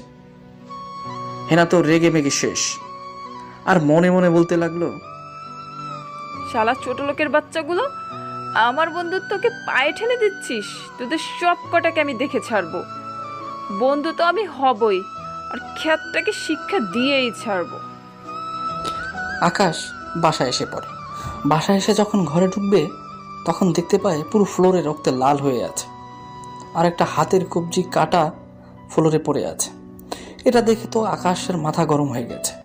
আল্লাহ, পল্লবীর কিছু হলো না তো? সে ঠিক আছে কিনা আল্লাহ জানে। তাড়াতাড়ি ঘরের ভিতরে ঢুকে দেখি পল্লব সেই ছেলেটাকে চেয়ারের সাথে বেঁধে রেখেছে, যে ছেলেটা শপিং মলে আমাকে থাপ্পড় মেরেছিল। ছেলেটার হাত পল্লব কেটে ফেলেছে। ছেলেটার হাত থেকে অনবরত রক্ত পড়ছে আর ছেলেটার ব্যথায় কাতরাচ্ছে। কিন্তু কি করার, ওর মুখের মধ্যে পল্লব কাপড় গুজিয়ে দিয়েছে, না হয় দুনিয়াদারি একদিকে করে ফেলতো চেঁচিয়ে। এই পল্লব, কি করছিস কি? ভাই, এই জানোয়ারটার কত বড় সাহস যে সে আপনার গালে থাপ্পড় মেরেছে, তাই ওর হাত কেটে ফেলেছি, বাকি ওরে মেরে ফেলবো এখনই। এই পল্লব, কি করছিস কি? তুই পাগল হয়ে গেছিস? হ্যাঁ, আমাকে মেরেছে, আমি মাফ করে দিয়েছি, যা ওকে ছেড়ে দিয়ে। কি বলছেন ভাই? আপনার গায়ে সে হাত তুলেছে আর আপনি বলছেন ওকে ছেড়ে দিতে? হ্যাঁ, আমি বলছি যা ওকে ছেড়ে দিতে। ওকে ভাই, ছেড়ে দিচ্ছি। পল্লব ছেলেটাকে হসপিটালের সামনে নিয়ে গিয়ে ছেড়ে দিয়ে আসে। দুপুর খাবার খেয়ে আকাশ শুয়ে আছে, এমন সময় আরুর ফোন দেয়। কি করছো? খাওয়া দাওয়া হয়েছে তোমার? হ্যাঁ হয়েছে, তুমি খেয়েছো? হ্যাঁ খেয়েছি। আচ্ছা ঠিক আছে, তুমি রেস্ট করো, কাল কলেজে আসলে কথা হবে। আচ্ছা বলে ফোনটা রেখে দেয়। তারপর একটু রেস্ট করে বিকেলবেলা বাসার নিচে একটু হাঁটাহাঁটি করে কিছুক্ষণ পর আবার বাসা এসে পড়তে বসে। কারণ সামনে পরীক্ষা আসতে চলেছে, এখন পড়ায় ফোকাস করতে হবে, না হয় তার এই ত্যাগ বিফলে যাবে। পড়াশোনা শেষ করে রাতের খাবার খেয়ে ঘুমিয়ে পড়ে। সকালবেলা ঘুম থেকে উঠে যথাসময়ে কলেজে চলে যায়। গিয়ে দেখে কেউ আসেনি। কেউ বলতে আরু, তিশান, এই দুজনের কেউই আসেনি। তবে সে লক্ষ্য করে হেনা এসেছে, তাই সে নিজেকে আড়াল করে ফেলে, কিন্তু হেনার চোখে ধরা খেয়ে যায়। হ্যাঁ, এটাই সুযোগ ওর সাথে কথা বলার, না হয় চামচাগুলো আসলে আর কথাই বলতে দিবেন। কথাগুলো হেনা মনে মনে ভেবে সে আকাশের কাছে চলে যায়। আকাশ হেনাকে দেখে থতমতো খেয়ে যায়। কিরে, আমি তো নিজেকে আড়াল করে ফেললাম, তাও এই মেয়ে আমাকে দেখলো কি করে? হেনা আকাশের কাছে গিয়ে, এই ছেলে, তোমার সমস্যা কি? হ্যাঁ, আমাকে দেখলে এভাবে পালিয়ে বেড়াও কেন? কে বলছে আমি আপনাকে দেখলে পালিয়ে বেড়াই? শোনো, আমি বাচ্চা না, আমি সব কিছু বুঝি। আচ্ছা, তুমি কি আমায় মাফ করবে না? আমি তো সমস্ত কিছুর জন্য সরি বলেছি, তাও আমাকে কেন তোমার বন্ধু বানাচ্ছ না? মানুষ মাত্রই তো ভুল, আর আমিও সেই ভুল করেছি, কিন্তু তার জন্য তো ক্ষমাও চেয়েছি, কিন্তু তবুও তুমি আমাকে মাফ করছো না কেন? আরে আজীব তো, ক্ষমা তো করে দিয়েছি। তাহলে বন্ধু বানাতে সমস্যা কোথায়? আপনার হয়তো মাথা নষ্ট হয়ে গেছে। বন্ধু আর ক্ষমা দুটো আলাদা জিনিস। তাছাড়া আপনি একজন অসির মেয়ে, আমার সাথে আপনার বন্ধুত্ব কি করে হয়? কোথায় আপনি কোটিপতির মেয়ে আর কোথায় আমরা ছোট লোক খ্যাত। তার চেয়ে বড় কথা, সেদিন মায়ের কথা আমার মনে আছে। সারাটা রাত আপনার বাবার হুকুমের 3 চামচাগুলো আমায় মেরেছে। আমি আর নতুন করে কোনো ঝামেলা চাই না, আর আপনার বাবার কাছে মারও খেতে চাই না। হেনা খপ করে আকাশকে জড়িয়ে ধরে আর সাথে সাথে কান্না করে দেয়। আকাশ, প্লিজ আমায় এভাবে ফিরিয়ে দিও না। আমি কেন যেন তোমার অবহেলা নিতে পারছি না। এই কি করছেন? প্লিজ ছেড়ে দেন, মানুষ দেখলে কেলেঙ্কারি হয়ে যাবে। না, আমি ছাড়বো না। আগে বলো, আমাকে তোমার বন্ধু বানাবে, বিশেষ করে তোমার বেস্ট ফ্রেন্ড। তোমাকে বন্ধু বানিয়ে পরে তোমার বাবার মার খাই? সমস্ত দোষারোপ আমার উপরেই আসবে যে আপনাকে ফুসিয়ে ফাঁসিয়ে পাগল করে ফেলেছি। না, এমন কিচ্ছু হবে না। আমার বাবারটা আমি দেখে নিব। প্লিজ আকাশ, আমাকে ফিরিয়ে দিও না। আচ্ছা ঠিক আছে, ছাড়ো, তিশান আর আরু আসুক আগে, ওদের মতামত কি সেটা দেখি। হেনা ছেড়ে দেয়। একটু পর আরু আর তিশান আসে। হেনা আকাশের পাশে বসে, আর আরু তো এসে রাগারাগি শুরু। এই আকাশ, এখানে কি হচ্ছে? এই মেয়ে তোর সাথে কেন? সকাল থেকে আমার মাথা খারাপ করে দিয়েছে আমাদের বন্ধু হবে বলে। আমি বলেছি তোরা আসলে দেখা যাবে, এখন তোরা এসেছিস, এবার তোরা বোঝ কি করবি। কি করব মানে? ওর মতো মেয়ে বন্ধু আমাদের চাই না। কৃষাণ, তোর কি মতামত? তিশান, প্লিজ না করো না। দেখ, আমি আর কি বলবো, মেয়েটা যেহেতু সরি বলেছে, সেই দিক থেকে তো একটা সুযোগ দেওয়া যায়। আর বন্ধুই তো হতে চেয়েছে, এর থেকে বেশি তো আর কিছু না। দেখ, ওকে বন্ধু বানিয়ে নিজের বিপদ ডেকে আনিস না আকাশ। বাদ দে আরু, সে আমাকে মেরে ফেলবে অতি জোর গেলে। থাক, মরে যাব, এর চাইতে বেশি কিছু না তো আর। সে যখন এতবার করে বলছে, একটা সুযোগ দেয়া দরকার। আচ্ছা ঠিক আছে, তুই যা ভালো মনে করিস। হেনা তারপর সবার বন্ধু হয়ে যায়। সে আরু, তিশান, আকাশ সবার সাথেই একটা ভালো সম্পর্ক বানিয়ে ফেলে। কিন্তু আকাশকে নিয়ে মনের মধ্যে অন্যরকম একটা ফিলিংস কাজ করে। ইচ্ছে করে আকাশকে নিয়ে সারাটা জীবন পার করে দেয়। কলেজে এখন কোনো বেস্ট বন্ধু প্যানেল থাকলে সেটা আকাশদের। হেনার বান্ধবীরা সবাই অবাক, মিম তো আরো অবাক। যেই মেয়ে আকাশের খ্যাত ছাড়া কিছুই ডাকতো না, পদে পদে অপমান করত, সেই মেয়ে আজ তার বন্ধু। হেনা পুরোপুরিভাবে বন্ধু প্যানেল পরিবর্তন করে ফেলেছে। আকাশ, তিশান, আরু এই তিনজন বাদে এখন তার আর কোনো বন্ধুই নাই। মিম তারপর আরো বাকি যারা ছিল কারো সাথেই কথা বলে না। সে কেমন যেন একরকম পাগল হয়ে যাচ্ছে আকাশের জন্য। আকাশকে তার মনের মধ্যে জায়গা দিয়ে ফেলেছে। এভাবে দিন কাটতে থাকে তাদের চারজনের বন্ধুত্ব আরো গভীর হয়ে যায়। তারা যাই করে চারজনে একসাথে করে। আর কলেজে এখন যদি কেউ ভুল করে আকাশকে কিছু বলেছে, যে খ্যাত বা ছোট লোক এই টাইপের কিছু, তাহলে হেনা তার 12টা বাজিয়ে ছেড়ে দিবে। আকাশের মনে হেনাকে নিয়ে কিছুটা ভালো লাগা কাজ করে, কিন্তু সমস্যা হচ্ছে সে যদি ভালো লাগাটা বাস্তবে রূপ দিতে চায় তাহলে তার বন্ধুত্ব নষ্ট হবে, প্লাস হেনা উল্টাপাল্টা রিয়াক্ট করবে। সে তার ভালো লাগাকে নিজের ভিতরে দমিয়ে রাখে। কিন্তু হেনা আকাশের সাথে সবসময় লেগে থাকে, ওর ভালো মন্দ সবসময় খোঁজ খবর রাখে। খেয়েছে কিনা, নিজের যত্ন নিয়েছে কিনা, রোজ খেয়াল রাখে। আকাশও সেমভাবে হেনার কেয়ার করে। আকাশ হেনার আচরণ দেখে কিছু একটা ফিল করে যে হেনাও তাকে সামথিং কিছু একটা। কিন্তু হেনা তো কখনো মুখ ফুটে বলবে না, কারণ সে মেয়ে, যা করার আকাশকেই করতে হবে। তাই সে একটা ফোন দিয়ে আটে। একদিন রাতের বেলায় আকাশ অন্য একটা মেয়ে ফ্রেন্ডকে দিয়ে হেনাকে ফোন করায়। এই যে, আপনি কি হেনা বলছেন? জি, আমি হেনা, কিন্তু আপনি কে? আমি আকাশের গার্লফ্রেন্ড। কোন? আরে আপনার বন্ধু আকাশ আছে যে, ওর গার্লফ্রেন্ড। এই মেয়ে, এই তোর মাথার তার কি সব ছিঁড়ে গেছে? হ্যাঁ, তুই আকাশের গার্লফ্রেন্ড মানে? হেনার তো রাগ উঠে যায়। আরে আরে, আপনি এত রাগ করছেন কেন? আমার কথাটা তো শুনবেন আগে। এই মেয়ে, কি শুনবো? হ্যাঁ, কি শুনবো? তুই আমাকে কেন ফোন দিয়েছিস সেটা আগে বল। আরে আপনি আগে একটু শান্ত হন প্লিজ, ধীরে ধীরে সব বলছি।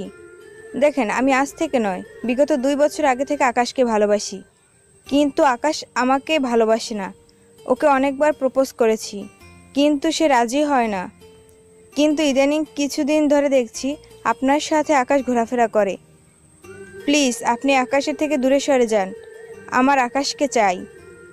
আমি ওকে নিজের থেকেও বেশি ভালোবাসি। এই ফৈন্নির ঘরে ফৈন্নি, তুই শুধু 2 বছর কেন, তুই যদি 200 বছরও আকাশের পিছনে ঘুরঘুর করো তাও সে তোকে ভালোবাসবে না, কারণ আমি তাকে ভালোবাসতে দিব না। সে শুধু আমার, আমি তাকে ভালোবাসি। তুই কোথা থেকে আসছিস ফৈন্নি? একদম মেরে জলে ভাসিয়ে দে। ওকে আমিও দেখে নেব সে তোমাকে কিভাবে ভালোবাসে। এই বলে লাইন কেটে দেয়। অন্যদিকে আকাশ তো হাসতে হাসতে শেষ। আল্লাহ, কি পাগল মেয়ে রে বাবা। না, কালকে ওকে প্রপোজ করব। আচ্ছা, থ্যাংক ইউ রে দোস্ত আমাকে সাহায্য করার জন্য। পরের দিন সে কলেজে গিয়ে হেনার খোঁজ করতে থাকে, কিন্তু হেনাকে কোথাও খুঁজে পায় না। পরে কেউ একজনকে জিজ্ঞেস করলে সে বলে হেনাকে নাকি কলেজের পাশে পার্কটাতে বসে থাকতে দেখেছে। আকাশ দৌড়ে পার্কটাতে চলে যায়। গিয়ে দেখে হেনা মন খারাপ করে বসে আছে। এই হেনা, কি হয়েছে তোমার? তোমাকে কত সময় ধরে খোঁজ করলাম, কিন্তু কোথাও পেলাম না। পরে একজন থেকে জানতে পারলাম তুমি পার্কে এসে বসে আছো। কেন? আমার খোঁজ কেন নিচ্ছ? তোমার তো আমার কোনো খোঁজ নেওয়ার কথা না। তুমি কি সত্যিই বোঝো না আমার সাথে তোমার কি? না, বুঝি না। তোমার সাথে আমার কোনো কথা নেই, লুচ্চা কোথাকার। আরে পাগলি, তুমি আসলে একটা গাধা। তোমাকে যে আমি ভালোবাসি সেটা কি তুমি বোঝো না? কি কি কি কি কি আকাশ, তুমি আমায় ভালোবাসো? হ্যাঁ রে বাবা, আমি তোমারে সত্যিই ভালোবাসি। তাহলে প্রপোজ করো। আল্লাহ, এখন প্রপোজ কিভাবে করব? আশেপাশে তো কোনো ফুলও নাই। পকেটে একটা কলম ছিল, সেটা বের করে হেনাকে প্রপোজ করে। তুমি কি আমার বাবুর আম্মু হবে? হেনা আকাশের কাণ্ড দেখে তো রেগে মেগে আগুন। এই খাটাস ছেলে, কলম দিয়ে জীবনে কাউকে প্রপোজ করতে দেখেছিস? কি করব, কোনো ফুল নাই তো। তাহলে আজকে করতে হবে না, কালকে ফুল নিয়ে এসে কলেজের সবার সামনে জোর গলায় প্রপোজ করবে, ওকে? কেন সকলের সামনে কেন? কারণ কেউ যাতে এরপর তোর পিছনে ঘুরঘুর না করে, তুই শুধু আমার, সেটা সবাই জানবে। আর শোন, প্রপোজ করে কিন্তু আমাকে জড়িয়ে ধরতে হবে। আচ্ছা ঠিক আছে। আকাশ পরের দিন সকালবেলা ফ্রেশ হয়ে আরুর কিনে দেওয়া জামাটা পরে তারপর গোলাপ ফুল একটা তোড়া নিয়ে কলেজে যায়। হেনা অনেক আগেই এসে বসে আছে। এই, এত সময় লাগে আসতে? হ্যাঁ, আর একটু দেরি হয়ে গেছে। আচ্ছা সমস্যা নেই, এবার প্রপোজ করো। একটু বড় গলায়, listen to all of you who are here. I am going to make a special announcement in front of you. এলানটা হচ্ছে যে আমি হেনাকে ভালোবাসি। শুধু ভালোবাসি না, নিজের জীবনের চাইতে বেশি ভালোবাসি। হেনা, তুমি কি দেবে আমায় একটু সুযোগ তোমায় ভালোবাসার মতো? কথা দিলাম, তোমার এই দুটো হাত কখনোই ছাড়বো না। হঠাৎ করেই হেনা পা থেকে জুতো খুলে ঠাস করে জুতোর বাড়ি বসায় দেয় আকাশের গালে। আকাশ তো পুরাই অবাক। কলেজের সবাই আকাশের দিকে হা হয়ে তাকিয়ে আছে। কিরে ফয়নির বাচ্চা, তোর সাহস কিভাবে হয় আমাকে প্রপোজ করার? নিজের চেহারাটা ভালো করে কখনো আয়নায় দেখেছিস? ছোট লোকের বাচ্চা চলে এসেছে আমাকে প্রপোজ করতে। হেনা, তুমি আমার সাথে মজা করছো তাই না?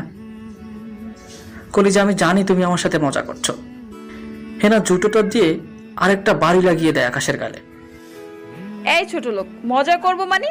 কিসের মজা তোর সাথে? হ্যাঁ, বলেছিলাম না ওই দিন তোকে আমি দেখে ছাড়বো।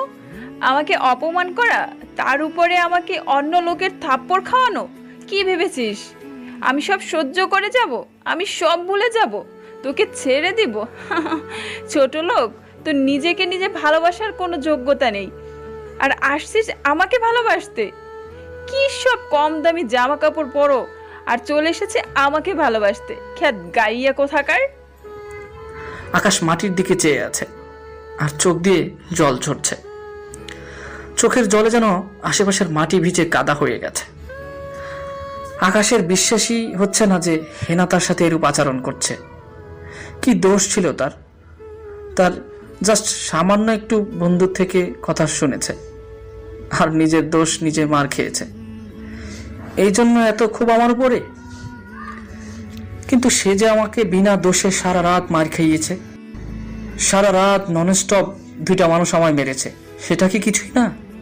চোখের পানি যেন বৃষ্টির পানিতে পরিণত হয়ে গেছে। এই ছোট লোক, শোন, তোকে একটা পরামর্শ দেই। আগে নিজেকে ঠিক কর। আর তোর যে স্ট্যাটাস, তোর সাথে আমার কোনোদিনও যায় না। তোর জন্য সব গ্রামের সকিনাই পারফেক্ট। আর শোন, আমি কে সেটা চিনে রাখবি, ফকিন্নি গাইয়া কোথাকার। থাক, চললাম আমি। হেনা আর ওর বান্ধবী যারা ছিল সবাই চলে গেল। মিমও আছে হেনার সাথে। এই মিম, এটা ওদের প্ল্যানিং ছিল আমাকে এইভাবে অপমান করবে। সকলেই হাসাহাসি করছে আমাকে নিয়ে। দুই একজন তো চেঁচিয়েও বলছে, কিরে খ্যাত, আর মেয়ে খুঁজে পাইলি না? শেষমেশ অসির মেয়েকে ধরেছিস? বাহ, ভালোই তো ফোন দিয়ে এটেছিস ওর বাবার টাকা পয়সা হাতিয়ে নেওয়ার জন্য। শরমে মাথা উড়াতে পারছি না, সবাই টিটকারি করছে। হঠাৎ এক সময় কোথা থেকে জানি আরও আসে। এই, কার কি সমস্যা এবার আমাকে বল। তোদের কি খেয়ে দিয়ে কাজ নাই? হ্যাঁ, ওর যাকে মনে হয় তাকে প্রপোজ করবে, তোরা ওকে নিয়ে কটূক্তি করার কে? আরুকে দেখে সবাই চলে যায়।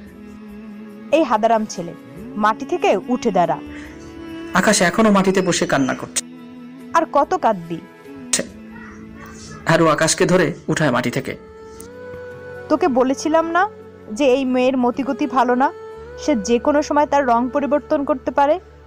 কিন্তু তুই কি বলেছিলি, অতি জোর গেলে মরে যাবি। কিন্তু এখন ভেবে দেখ, এটা মরে যাওয়া না এর চাইতেও বেশি কষ্টের। আকাশের মুখ দিয়ে একটা কথাও বের হচ্ছে না।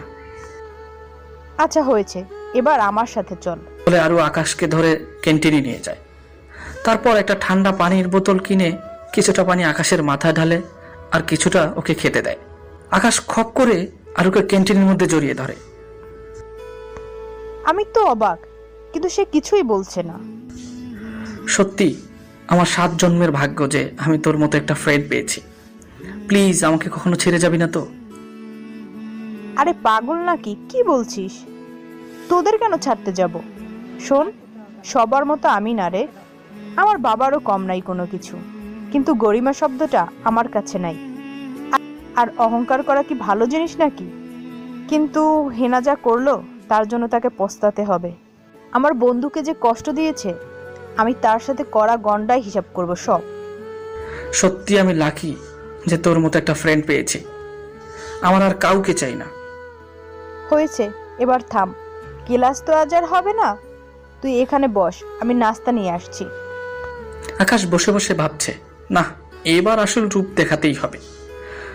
মানুষের মন বলতে কিছুই নেই, কার বাবার কতটুকু আছে সেটা নিয়েই দুনিয়া চলে এখন। আরে হেনা, তোর বাবা মাত্র একটা থানার ওসি, তোর বাবার মতো 10টা ওসিকে আমি আমার প্যান্টের পকেটে রাখি। আর আমার বাবার কথা না হয় বাদই দিলাম, আর একটু ধৈর্য ধর, তারপর বুঝতে পারবে এই ছেঁচড়া খ্যাত আকাশ মাহমুদ কে। আরও নাস্তা নিয়ে আসে। আকাশের খাওয়ার কোনো ইচ্ছা নাই, কিন্তু আরুর জোরাজুরিতে খেতে হচ্ছে। আর মরার তিশানো একদিন ক্লাসে আসলে 10 দিন আসে না। কিভাবে যে ওরা কি করবে আল্লাহই জানে। আচ্ছা দোস্ত, হেনা আমার সাথে এমনটা কেন করলো? ছোট একটা কারণে সে আমাকে এত বড় শাস্তি দিল? ওদের কাছে ছোট বড় নাই, বাবার টাকা আছে দেখে নিজেকে অনেক কিছু মনে করে, আর বাকি সবাই খ্যাত। আর সে তোকে কখনোই ভালোবাসেনি, সে তোকে মুর্গা বানিয়েছে প্রতিশোধ নেওয়ার জন্য। এটা আমি অনেক আগেই বুঝেছি, কিন্তু কিছু বলিনি, কারণ তুই আমায় খারাপ ভাববি। দোস্ত, আমি এখন কি করব? কি করবি জানিস না? অপমানের প্রতিশোধ নিবি, যেমন কুকুর তেমন মুগুর। আরও কি বলিস? ওর বাবা থানার ওসি, আর তার চেয়ে বড় কথা ওর থেকে অপমানের প্রতিশোধ কিভাবে নেব? তাহলে শোন, মেয়েদের মন গলাতে 2 মিনিটও লাগে না। সে তোকে যতই ফেক লাভ করুক না কেন, এখন তুই তাকে রিয়েলাইজ করাবি দূর থেকে। সেটা আবার কিভাবে? শোন, ওকে এক কথায় জেলাস করাবি। সে যখন দেখবে তুই অন্যের সাথে রিলেশন করছিস, তখন তার ভেতরে নাড়া দিয়ে উঠবে। আর সে তো তোকে সহ্য করতে পারে না। তাহলে তুই যে রিলেশন করিস সেটা যদি সে জানে, তাহলে বুঝ আর কতটা ফাটবে। সবই ঠিক আছে, কিন্তু আমার সাথে রিলেশন কে করবে? কেন, আমি করব। আরে কি বলছিস, কি উল্টাপাল্টা? আরে এত সেন্টি খাচ্ছিস কেন? রিয়েল তো করব না, জাস্ট ওকে বাজানোর জন্য করব। দেখিস ওর কতটা ফাটে। আর শোন, তুই 2-3 দিন কলেজে আসবি না, তারপর আমরা আমাদের রোল প্লে করব। ওকে, তাহলে সেদিন তারপর দুজনের মতো বাসায় চলে যায়। সময় কাটতে থাকে। আকাশ টানা 1 সপ্তাহ কলেজে যায় না। এদিকে হেনার কেন জানি খুব খারাপ লাগছে। কাকে যেন সে খুব মিস করছে। সবসময় হতাশাগ্রস্ত হয়ে থাকে সে। কিছুতেই যেন আগের মতো শান্তি নেই। সে রাতের বেলায় শুয়ে শুয়ে ভাবছে, আকাশকে সেদিন ওইভাবে অপমান না করলেও পারতাম। ছেলেটা যেমনই হোক মনটা অনেক ভালো। সেদিন যখন কেউ আমাকে বন্ধু বানায়নি, আরু, তিশা সবাই বলেছে আমি ওর বিপদ ডেকে আনবো, কিন্তু তবুও আকাশ বলেছে অতিজোর হয়ে গেলে আমায় মেরেই ফেলবে, তাও সে আমাকে ওদের মতো ফিরিয়ে দেয়নি। ধর কী সব ভাবছি আমি। আমার মাথা একদম নষ্ট হয়ে গেছে ওই খ্যাত ছেলেটার জন্য। না, ছেলেটার কাছে মাপ চাওয়া উচিত, কিন্তু ছেলেটা তো আজও 1 সপ্তাহ ধরে ক্লাসে আসে না, ওর কাছে মাপ চাইবো কিভাবে? না, কাল দেখি কলেজে আসি কিনা। যে আরুর প্ল্যান মোতাবেক আজ আকাশও কলেজে যায়। আরুর প্ল্যান মোতাবেক আজ আকাশও কলেজে যায়। সবাই আকাশকে বাঁকা চোখে দেখছে। আরু আর আকাশ দুজনে একটা জায়গায় বসে আছে। ক্লাসের এখনো ঘন্টাখানিক বাকি। এদিকে হেনা কার কাছ থেকে যেন জানতে পারে আকাশ এসেছে কলেজে। সে আকাশের খোঁজ করতে করতে এসে দেখে আকাশ আরো একটা গাছের নিচে বসে আছে। আকাশের কাঁধের মধ্যে আরো মাথা হেলান দিয়ে রেখেছে। আরো লক্ষ্য করে দেখে হেনা ওদের খেয়াল করছে। আরো অভিনয় শুরু করে দেয়। কলিজা, তোমাকে ওই হেনা কথা শুনিয়েছে, অপমান করেছে, কিন্তু আমি কখনো তোমার সাথে এমনটা করব না, কারণ আমি তোমায় খুব ভালোবাসি। হেনার তো রাগে মেজাজ খারাপ হয়ে যাচ্ছে। শালা সাতচুন্নি, তুই ভালোবাসলেই কি হবে নাকি? আকাশকেও তো তোকে ভালোবাসতে হবে, আর তোর যা খুশি তুই কর, কিন্তু আমার নামটা কেন বেঁচে খাচ্ছিস? হেনা রাগে গজগজ করতে করতে সেখান থেকে চলে যায়। আকাশের তো আগামাথা কিছুই বুঝে আসে না। আরো কি পাগল হয়ে গেল নাকি? আরে পাগল, হেনা এসেছিল। ও বুঝেছি, হেনার মাথা তো ফুল গরম, সে ক্লাস না করেই বাসায় চলে যায়। শালা লুচ্চা পোলা, তোরা যা করবি করবি, তাতে আমার কি? এভাবেই দিন কাটতে থাকে। আকাশ আর আরু এমন অভিনয় করে যেন তারা দুজনেই লাভার। অন্যদিকে হেনা তো দিন দিন পাগল হয়ে যেতে থাকে আকাশ আর আরুকে একসাথে দেখে। হেনাকে দেখলেই দুজনের অভিনয় শুরু। হেনা শুরুতে খারাপ না লাগলেও পরে হেনা দুর্বল হয়ে পড়ে আকাশের প্রতি। আরুর সাথে আকাশকে দেখলে তার ভিতরে কেন জানি মচড়ে ওঠে। হেনা বুঝতে পারছে না সে কি করবে। খ্যাত ছেলেটার জন্য তার ভিতরটা কুকড়ে যাচ্ছে। হয়তো সে আকাশকে ভালোবেসে ফেলেছে। আকাশের সাথে আরুকে যেন একদমই সহ্য করতে পারে না। না, আকাশ শুধুই আমার, আর কারো না। কিন্তু আরু আর আকাশের ঘনিষ্ঠতা দেখে কেন আমার এত জ্বলে পড়ে ছারকার হচ্ছে। আমি ওদের দুজনকে কখনো একসাথে থাকতে দিব না, ওদেরকে আমার আলাদা করতেই হবে। কিন্তু হেনাও নাসর বান্দা। না, আমি হার মানব না। ব্যাটা যদি আমার না হয় তাহলে আর কারো হতে দিব না, ওকে মেরে ফেলবো। আকাশ তো হাসতে হাসতে শেষ। তার এখন খুব শান্তি লাগছে। ভিতর থেকে যে শান্তিটা অনুভব করছে অপমানের প্রতিশোধ নিয়ে, তা কখনো বলে বোঝানো যাবে না। তবে সে লক্ষ্য করেছে যে হেনা তার কাছে আবার ফিরে আসতে চায়, কারণ হেনার চোখের চাহনি দেখলেই বোঝা যায়। কিন্তু সে কখনোই ফিরবে না, এবং সে নিজেও পড়বে না।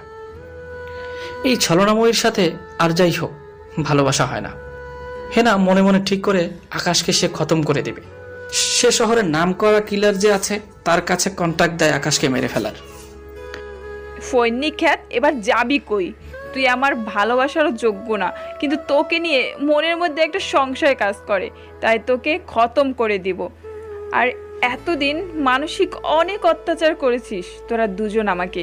তোদের ঘনিষ্ঠতা আমার দু চোখের বিষ। তুই কি মনে করেছিস তোকে আমি ছেড়ে দিব? হায় রে আকাশ। পরদিন সকালবেলা আকাশ রেডি হয়ে কলেজে আসে। ঘন্টা পড়ে গেছে, তাই সবাই ক্লাস করছে। এমন সময় 10-15টা গাড়ি আসে, যার সব কয়টার মধ্যেই ছেলেপেলে দিয়ে ভর্তি। সবার হাতে চাকু, চেইন, ছুরি, বিভিন্ন ধারালো অস্ত্র। ওরা এসে কলেজে ভাঙচুর শুরু করে। এই আকাশ মাহমুদ কে? হেনা তো সেই খুশি। আকাশ, এবার যাবি কই? তোর জম এসে গেছে, তোকে এবার মেরে কুচি কুচি করবে। সবাই তো ভয়ে শেষ। যাকে সামনে পাচ্ছে সবাইকে মারধর শুরু করেছে। এই বল আকাশকে। ছেলে একটা দেখিয়ে দেয় আকাশের ক্লাসরুমটা, ওই যে ওই দিকে আছে সে। পরে ছেলেটা অনুরোধ করে, প্লিজ আমাকে ছেড়ে দিন। লিডার যে ছিল সে অর্ডার করে, এই তোরা যা বেটাকে তুলে নিয়ে আয়। দুইজনকে পাঠায় আকাশকে তুলে আনার জন্য। আকাশের মুখে মাস্ক লাগানো। আরুর তো চোখে পানি চলে আসে, মনে হয় সে এখনই কান্না করে দিবে। ছেলে দুইটা আকাশকে তুলে নিয়ে যায়। ভাই এই যে মালটারে তুলে নিয়ে আসছি। লিডার অর্ডার করে, সবাই ইচ্ছে তরফে মার ওরে, মারতে মারতে ওরে মেরেই ফেলবি একদম। সবাই দাঁড়িয়ে দাঁড়িয়ে সিনেমা দেখছে, কিন্তু কেউ সাহায্যের জন্য এগিয়ে যাচ্ছে না। সবাই ইচ্ছে করে মারতেছে আকাশকে। হঠাৎ আকাশের মুখ থেকে মাস্কটা খুলে যায়। লিডার আকাশের চেহারাটা দেখে আকাশ ভাই বলে চিৎকার দিয়ে মাটিতে ঝুঁকে পড়ে। আরো কান্না করতেছে আকাশকে ছেড়ে দেওয়ার জন্য, কিন্তু কেউ শুনছে না ওর কথা। অন্যদিকে হেনা তো সেই মজা পাচ্ছে। তুই আমার না হলে আর কারোই হতে দিব না। আকাশের নাক মুখ দিয়ে রক্ত পড়ছে। লিডারটা দৌড়ে এসে আকাশের পায়ে পড়ে যায়। ভাই আমাকে মাফ করে দিন ভাই, বিশ্বাস করেন এটা যে আপনি আমি কখনোই জানতাম না। আমার অনেক বড় ভুল হয়ে গেছে, আপনার পায়ে পড়ে এবারের মতো আমাকে ক্ষমা করে দিন। আমি জানি একটু পরে হয়তো আমার লাশ পড়ে থাকবে কলেজের মাটিতে, কিন্তু ভাই বিশ্বাস করেন এটা আমি না জেনে করেছি। সবাই তো অবাক, কি হচ্ছে এইসব? আকাশ তো হিংস্র পশুর মতো হয়ে গেছে। এমন সময় মুন্না আর পল্লব কোথা থেকে যেন হুট করে চলে আসে, সাথে আরো বিশাল একটা গ্যাং। আকাশ পাটা সরিয়ে নিয়ে মুন্নাকে ডাক দেয়, এই মুন্না হকি স্টিকটা দে। মুন্না গাড়ি থেকে হকি স্টিকটা বের করে আকাশের হাতে দেয়। আকাশ তো এলো পাথারে মারতে শুরু করে। যারা যারা আকাশকে মেরেছে সব কটাকে মেরে মাটিতে শুইয়ে দিয়েছে। মুন্না দৌড়ে এসে রকির থোবরা বরাবর সজোর একটা লাথি মারে। কুত্তার বাচ্চা, তোর কত বড় সাহস, তুই আমার ভাইয়ের গায়ে হাত দিস? তুই শহরের মাস্তান হয়ে গেছিস তো কি হয়েছে? ভাইকে সেটা তুই ভুলে গেছিস? আজ ভাই ভালো হয়ে গেছে, সব ছেড়ে ছুড়ে, তাই বলে তোরা সুযোগটা কাজে লাগালি? হেনার তো চোখ বড় বড় হয়ে আছে। কি হচ্ছে কিছুই মাথার ভিতরে ঢুকছে না। কিসের ভাইয়ের কথা বলছে এরা? আর আকাশ মাহমুদ আসলে কি? হাজারটা প্রশ্ন মাথার মধ্যে ঘুরপাক খাচ্ছে। কলেজের সবাই তো হুশি উড়ে গেছে, কারণ যেই ছেলেকে সবাই খ্যাত ছোট লোক বলে টিটকারি করতো তাকে সবাই ভাই ভাই করছে কেন? লিডারটা ওর পায়ে ধরে মাপ চাচ্ছে কেন? এরকম 1000 প্রশ্ন ওর মনের মাঝে। এই মুন্না ছেড়ে দে রকিকে। মুন্না তো পাগল হয়ে গেছে যে আকাশ ভাইয়ের গায়ে এই 2 টাকার রকি মাস্তান হাত দিয়েছে। মুন্না তো কোনো মতেই নিজেকে শান্ত করতে পারছে না, তাও আকাশের কথা সে শান্ত হয়ে যায়। এই রকি, তোকে কে কন্টাক্ট দিয়েছে? ভাই আপনার কলেজেরই একটা মেয়ে। ওকে বুঝেছি আমি। ভাই আপনার পায়ে ধরে মাপ চাইছি, আপনি আমাকে মাফ করে দেন। সোজা এখন এখান থেকে চলে যা।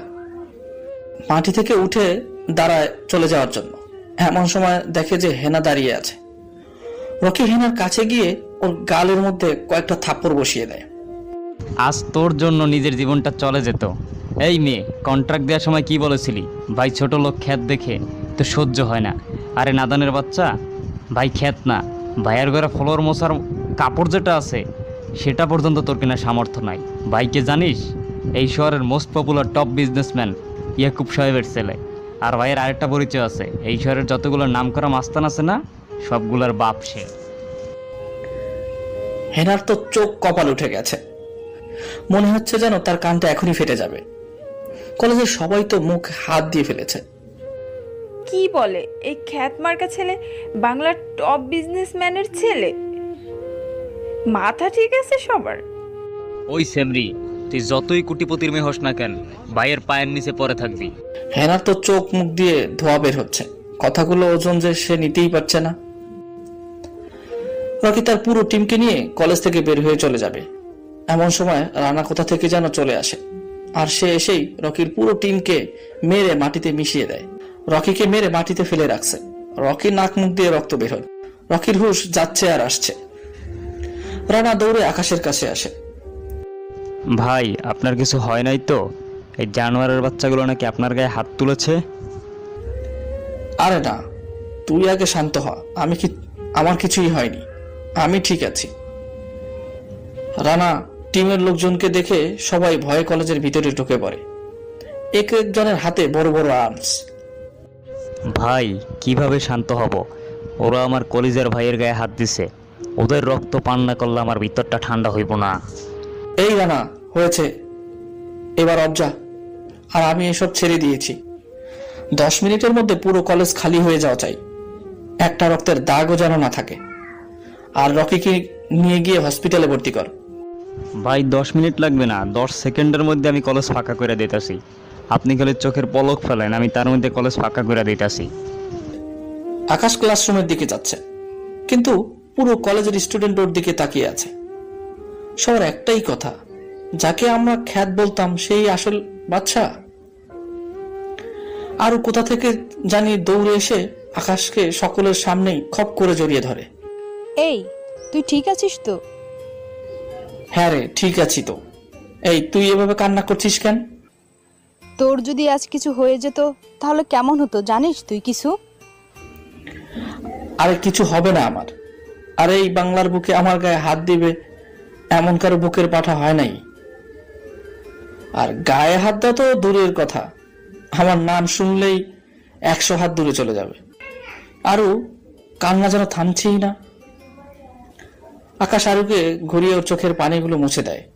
এই পাগলি, আর কান্না করিস না। ওদের মতো বন্ধু থাকতে আমার কে কি করবে? আর তিশান কুত্তাটা আজও আসেনি, ওকে কখনো পাবো না বিপদে আপদে। ধুর, আমার আর কাউকে লাগবে না। তুই সারা জীবন আমার পাশে থাকলেই হয়। সারা জীবন তোর পাশে থাকবো আমি। আকাশ ক্লাসে ঢোকার সাথে সাথে সবাই আকাশকে জাপটে ধরে, যে যার মতো করে ক্ষমা চাচ্ছে। আমাদের ভুল হয়ে গেছে, আমরা না জেনে তোমার সাথে খারাপ আচরণ করেছি, প্লিজ আমাদেরকে মাফ করে দাও। শারীরিক গঠন বা পোশাক আশাক দেখে তোমরা মানুষকে বিবেচনা করো। তোমাদের মধ্যে মানুষত্বের কমতি রয়েছে, সেটাকে পরিবর্তন করো, তাহলে নিজ থেকেই মাপ পেয়ে যাবে। অনেকের মনে এখনো সংশয় কাজ করছে আকাশকে নিয়ে। আসলে কি সে ইয়াকুব সাহেবের ছেলে? ইয়াকুব সাহেবের ছেলে হলে সে কেন ছদ্মবেশ ধরলো? ওর বাবার তো টাকার কোনো অভাব নাই, তাও কেন এমন কম দামি পোশাক আশাক পরিধান করে সে?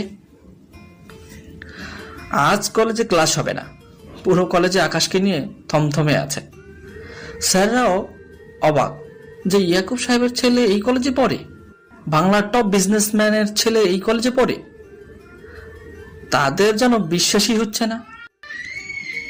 এই আরু চল, আজ ক্লাস করব না। আরু আর আকাশ ক্লাসরুম থেকে বের হয়ে যায়। ক্লাস থেকে বের হতেই কলেজের গেটের সামনে 10 থেকে 15টা গাড়ি হাজির। গাড়িগুলো যেমন তেমন গাড়ি নয়, দুনিয়ার যত দামি দামি ব্র্যান্ড আছে সবগুলো গাড়িই আছে। মার্সিডিজ, ল্যাম্বরগিনি, সবাই তো গাড়িগুলোর দিকে হা হয়ে তাকিয়ে আছে।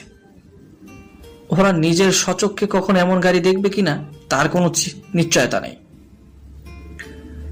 আকাশ মার্সিডিজের দরজা খুলে ভিতরে বসে যায়, সাথে আরও আছে।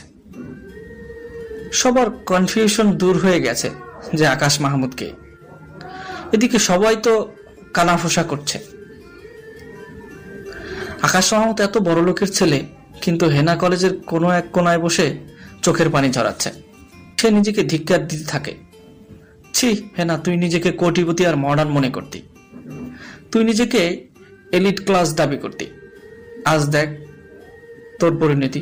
তুই যাকে ছোট লোক আর খ্যাত বলতি, ওর বাসার কাজের লোকও তোর থেকে বেশি মডার্ন আর যোগ্যতাশীল। ছি হেনা, কিভাবে পারলি এমন একটা ছেলের মন নিয়ে খেলা করতে? সে এত বড় মাপের একজন মানুষ হওয়ার পরেও নিজের টাকা আর নিজের পজিশন নিয়ে অহংকার করেনি। আর তুই সামান্য একটা ওসির মেয়ে হয়ে এত দেমাগ তোর? হ্যাঁ, নিজেকে ধিক্কার দিয়ে কান্না। আকাশ ওর ড্রাইভারকে বলে সোজা গাড়ি টান দিয়ে থানায় যেতে। আজ ওসির 12টা বাজাবে সে। ড্রাইভার আকাশের কথা মতো গাড়ি টান দিয়ে থানার সামনে নিয়ে যায়। এদিকে আরও তো মাথা ভোবো করছে। এত দামি গাড়িতে সে কোনোদিন ওঠেনি। আরে ওঠা তো দূরের কথা, সে নিজের সচক্ষেও দেখেনি। সে ভাবতেই পারছে না আকাশ শহরের নাম করা কোটিপতির ছেলে। আকাশ থানায় গিয়ে সোজা ওসির কাছে চলে যায়। কিরে গরিবের বাচ্চা, আজ কি মনে করে থানায় এলি? ওই দিনের ধোলাই তো মনে হয় কম হয়ে গেছে। এই ওসি, গলা নামিয়ে কথা বল। তোর মতো 2 টাকার ওসি আমার পকেটে থাকে। আকাশ ওসির অনুমতি না নিয়েই চেয়ারে বসে পড়ে আর ওসির টেবিলে পা তুলে দেয়। ওসির তো মেজাজ খারাপ হয়ে যায় আকাশের কর্মকাণ্ড দেখে। এই ছোট লোক, তোর কত বড় সাহস! তুই আমার সামনে এসে আমার টেবিলের উপর পা তুলে দিস? একে তো অনুমতি নিসনি, তার উপরে আবার বেয়াদবিও করছিস। ওই ওসি, গলা নামিয়ে কথা বল, না হয় কণ্ঠনালীটা সোজা লক করে ফেলবো। তুই বাপ চিন্তা এখনো ভুল করেছিস। বলেছিলাম না একক দশক সব হিসাব করব। সময়টা এসে গেছে। ওসি তো সেই লেভেলের খেপে গেছে। এই বেয়াদবের বাচ্চা, আমার সাথে বেয়াদবি? ওই ওসি, খুব বড় ভুল করছিস। পুরনো হালখাতার হিসেব এখনো বাকি, তার উপরে নতুন করে আবার হিসেবের খাতা ভারী করছিস। এই কনস্টেবল, এদিকে আয়। ব্যাটাকে নিয়ে গিয়ে লকআপে ঢুকা আর ইচ্ছা মতো ধোলাই কর। মাথা থেকে পা পর্যন্ত ধোলাই কর, যাতে করে বাকি জীবন আর হাঁটা চলা না করতে পারে। আরু দাঁড়িয়ে দাঁড়িয়ে সব দেখছে, কারণ আসার সময় আকাশ ওকে বারণ করে দিয়েছে। আরুর মনে মনে ভাবছে আজ ওসির শেষ দিন। কত বড় তুফান আসতে চলেছে তার কোনো আইডিয়াই নেই। কনস্টেবল আকাশকে নিয়ে গিয়ে লকআপে ঢুকায়। ওসির হাতের মধ্যে বড় একটা রোলার নেয়, আর বাকি 2-3 জন কনস্টেবলও হাতের মধ্যে রোলার উঠিয়ে নেয়। আকাশকে ওরা লকআপের মধ্যে ঢুকিয়ে শিকল দিয়ে হাত পা বেঁধে ফেলে। ওসি রোলারটা দিয়ে যেই না আকাশকে মারতে যাবে, তখনই পুরো থানা কাঁপতে আরম্ভ করে। কনস্টেবল একজন দৌড়ে এসে বলে, স্যার, রানা মাস্তান থানা এসেছে, তার সাথে কয়েক শতাধিক ছেলে পেলে। ওসির তো কলিজা কাঁপা শুরু করে। রানাবাই থানায় কেন? আল্লাহ জানে আজ কপালে কি লেখা আছে। ওসি রানাকে জমের মতো ভয় পায়। শুধু ওসিই না, শহরের যত নামি দামি ব্যক্তি আছে সবাই রানাকে বাঘের মতো ভয় পায়। ওসি লকআপ থেকে বের হয়ে রানার কাছে যায়। ভাই, আপনি হঠাৎ এইখানে? আপনি কেন কষ্ট করে আসতে গেলেন? আমায় একবার শুধু ফোন করে বলতেন, আমি চলে যেতাম। এই তোরা দাঁড়িয়ে দাঁড়িয়ে কি দেখছিস? যা ভাইয়ের জন্য চা নিয়ে আয়। ওসির তো ভয়ে বুক ধুপ ধুপ করছে। বাকি থানায় যারা আছে কারো কলিজায় পানি নেই, কারণ রানা মাস্তান থানায় এসেছে। ওর নাম শোনে নাই এই শহরে এমন কোনো মানুষ নেই। ওর নাম নিয়ে ভয় দেখিয়ে বাচ্চাদেরকে মা বাচ্চাকে ঘুম পাড়ায়। ওসি, তোর তো খেল খতম। তোর নাকি অনেক পর বসছে। ভাই, আপনার পায়ে পড়ি, আমার কি ভুল হয়েছে বলেন, আমি শুধরে নিচ্ছি। ভাই, বিশ্বাস করেন আমি কোনো ভুল করিনি। ওসি রানার পায়ে পড়ে যায়। আকাশ তো লকআপের ভিতর থেকে পৈশাসিক হাসি হাসছে, আরুরও সেই হাসি পাচ্ছে। হ্যাঁ, অনেক পর হয়েছে তোর না?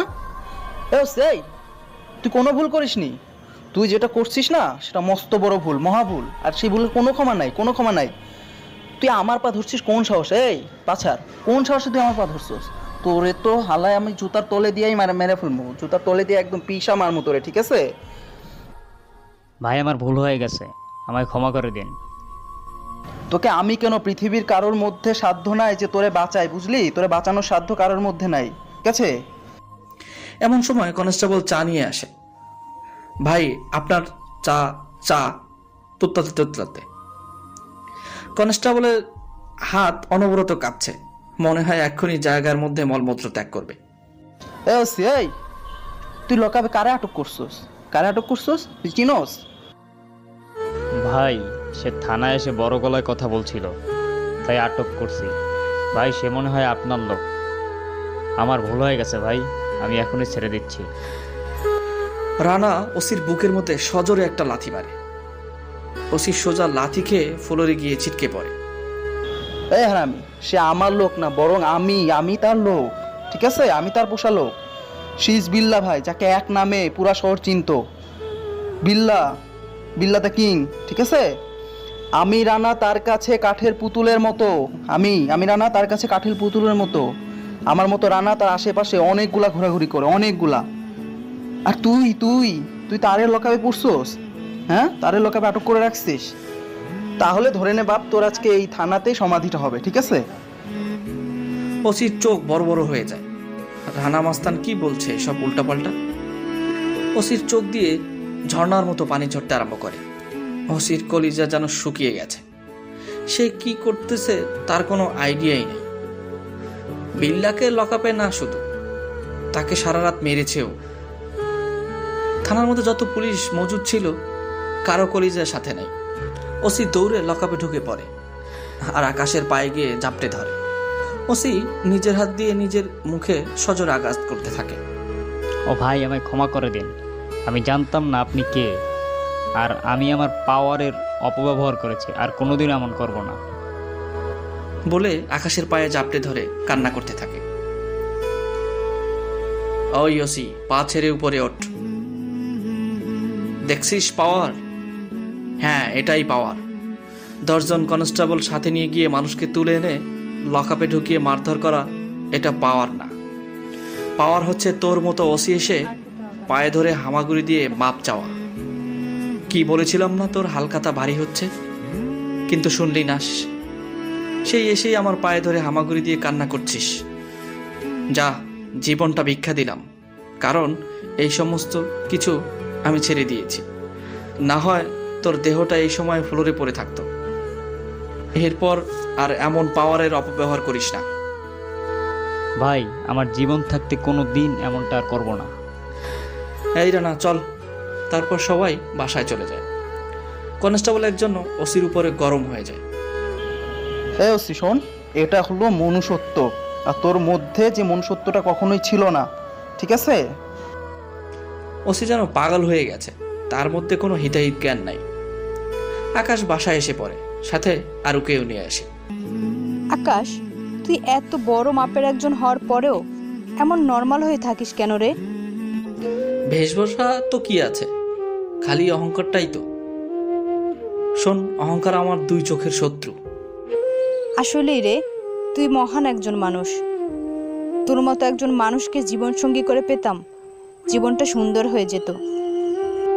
কেন করে নে? বারণ করেছে কি? না রে, তার হবে না, কারণ একজনের সাথে আমার সম্পর্ক আজ 3 বছরের। সে ইতালি থাকে, ওকে আমি অনেক অনেক লাভ করি। আর তার চেয়ে বড় কথা, তোকে আমি বন্ধু ভাবি আকাশ। তোর পাশে এভাবেই সারা জীবন থাকতে চাই। আজ যদি তাকে ছেড়ে দিয়ে তোর সাথে জীবনের সূত্রপাত করি, তাহলে এটা স্বার্থের লোভ ছাড়া আর কিচ্ছু হবে না। যাক, তোরা ভালো থাক, এটাই দোয়া। আর শোন, তোকে নিয়ে আমার মনে এমন কোনো ফিলিংস নেই, কারণ তুই একটা ভালো মানুষ। তোর মতো ভালো চরিত্রের অধিকারী হতে হলে আমায় আরও 7 বার জন্ম নিতে হবে। সারা জীবন তোর পাশে এভাবে বন্ধু হয়ে থাকতে চাই। আকাশ, তুই নিজেকে যাই ভাবিস না কেন, তুই আসলেই অনেক ভালো, যেটা আমি জানি। আচ্ছা শোন, আজ যেতে হবে রে, অনেকটা সময় হয়ে গিয়েছে। আচ্ছা যা, কালকে কলেজে গেলে দেখা হবে। আর শোন, ড্রাইভার তোকে বাসা পর্যন্ত একদম এগিয়ে দিয়ে আসবে। বাসায় পৌঁছে আমায় ফোন করিস। আচ্ছা। তারপর চলে যায়। আকাশ এখন দুনিয়ার সবচেয়ে হ্যাপি একটা মানুষ, কারণ সে নিজেকে বদলাতে শিখে গেছে। তার মধ্যে এখন কোনো হিংসা নাই। তার চাইতে বড় কথা হচ্ছে, তার জীবনে আরু নামের একটা ভালো বন্ধু পেয়েছে। পরদিন সকালবেলা রেডি হয়ে কলেজে চলে যায়। আজ একদম পুরো ভিন্ন গেটআপে। ল্যাম্বরগিনিটা নিয়ে সে নিজে ড্রাইভ করে কলেজের সামনে পার্ক করে। তারপর সে ভিতর থেকে নেমে আসে। পুরো কলেজের সবাই গাড়িটার দিকে হা হয়ে তাকিয়ে আছে। আকাশকে দেখে সবাই তো অবাক। এক কথায় রাজপুত্রের মতো লাগছে ওকে। ওকে দেখে কেউ চোখ ফিরাতে পারছে না। এমন সময় কেউ একজন পিছন থেকে এসে আকাশকে শক্ত করে জড়িয়ে ধরে, আর আকাশের ঘাড়ের মধ্যে কয়েকটা চুমু বসিয়ে দেয়। আকাশ তো ভ্যাকা চাকা খেয়ে যায়। সে পিছনে ঘুরে দেখে হেনা। আকাশের মেজাজ তো পুরোই গরম হয়ে যায়। সে হেনার গালের মধ্যে ঠাস ঠাস করে কয়েকটা থাপ্পড় বসিয়ে দেয়।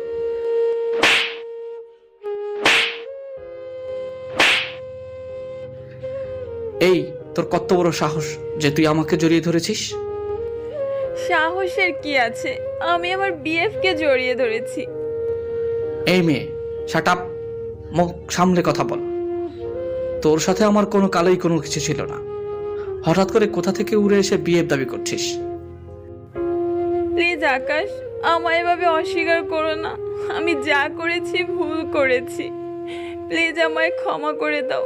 আমাকে ক্ষমা করে দিয়ে তোমার নিজের কাছে টেনে নাও প্লিজ আকাশ। হেনা মনে হয় যে সে এক্ষুনি কান্না করে দিবে। এই ড্রামাবাজ মেয়ে, অনেক হয়েছে তোমার ছলনা, এবার আর না। আমি আমার মতো ভালো আছি, আর এইসবের প্রতি আমার কোনো ইন্টারেস্ট নাই। বিশেষ করে তো তোমার সাথে একদমই নেই। ছলনাময়ী মেয়ে, নিজের রাস্তা মাপো। আর আমি তো খ্যাত, আমার সাথে কি করে কথা বলছো? ঘৃণা হচ্ছে না এখন? হেনা মাথা নিচু করে দাঁড়িয়ে আছে। কি বলবে সে কিছুই বলার মতো নাই, কারণ সে এমন বিহেভ আগেই দেখিয়ে এসেছে আকাশকে। আজ তা ফেরত পাচ্ছে এক দশকে। এই মেয়ে সরো, তোমার মতো মেয়ের সাথে আমার কোনো কিছুই নাই। আর নিজের স্ট্যাটাস দেখেছো তুমি? সাধারণ একটা ওসির মেয়ে। আর আমি কার ছেলে সেটা তো হয়তো জেনেই গেছো। তাহলে এবার ভাগো, আমার লেভেলের না তুমি।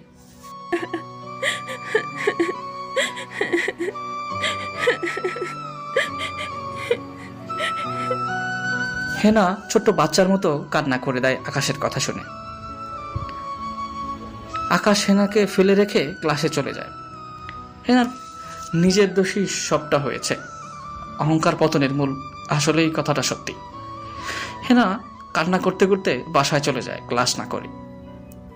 ক্লাসরুমে ঢুকতেই সবাই ওর সাথে কথা বলতে এগিয়ে আসে, বিশেষ করে মিম। আসলে সরি আকাশ, হেনার সাথে মিলে তোমার কষ্ট দিয়েছি। প্লিজ আমাকে তোমার বন্ধু বানাবে। মিম শুনো, সরির কিছু নেই। নিজের দৃষ্টিভঙ্গি বদলাও। কেন এতদিন আমি খ্যাত ছিলাম, কিন্তু এখন কি এমন হলো যে মাপ চাচ্ছ? শোনো, তোমরা হচ্ছ স্বার্থপর কাতারের মানুষ। তোমার সাথে বন্ধুত্ব তো দূরের কথা, তোমার ছায়া পর্যন্ত আমার ধারে কাছে আসতে পারবে না। লেভেল আছে তোমরা যে আমার সাথে বন্ধুত্ব করতে আসছো? আর আমার বাসার পশু পাখি তো তোমার থেকে বেশি যোগ্যতা সম্পন্ন। হ্যাঁ, আসছে বন্ধুত্ব করতে। আকাশের কথা শুনে মিম মাথা নিচু করে সেখান থেকে চলে যায়। কারোর মুখে কোনো কথা নেই, কারণ আকাশের আসল পরিচয়টা জানার পরই সবাই বুঝে গেছে আকাশের লেভেল কোথায়। সবাই ওকে অপমান করত, কিন্তু কেউ জানতো না যে সে এই শহরের নামকরা কোটিপতির ছেলে। আকাশের কাছে তারা কিছুই না। একটু পর আরও আসে ক্লাসে। তিশানও আজ ক্লাসে এসেছে। তিশান তো আকাশের ব্যাপারটা শুনে পুরাই থ। ক্লাস শুরু হয়ে যাবে তাই সবাই নিজের জায়গা ঠিক করে নেয়। আকাশ আজও সামনে বসেছে, পাশের সিটে আরু, আর তার থেকে এক বেঞ্চ দূরে তিশান। স্যার ক্লাস নিতে এসে দেখে আকাশ সবার সামনে বসেছে। আজ ওর কাপড় চোপড় দেখে স্যারের হুঁশে উড়ে যায়। স্যার ভিতরে ভিতরে নিজেকে ধিক্কার দিতে থাকে, কারণ তিনিও আকাশকে কথা শুনিয়েছে। স্যার চুপচাপ ক্লাস করে চলে যায়। একটু পর কেউ একজন এসে বলে, স্যার আমায় ডাকছে। হেড স্যারের কাছে যায়।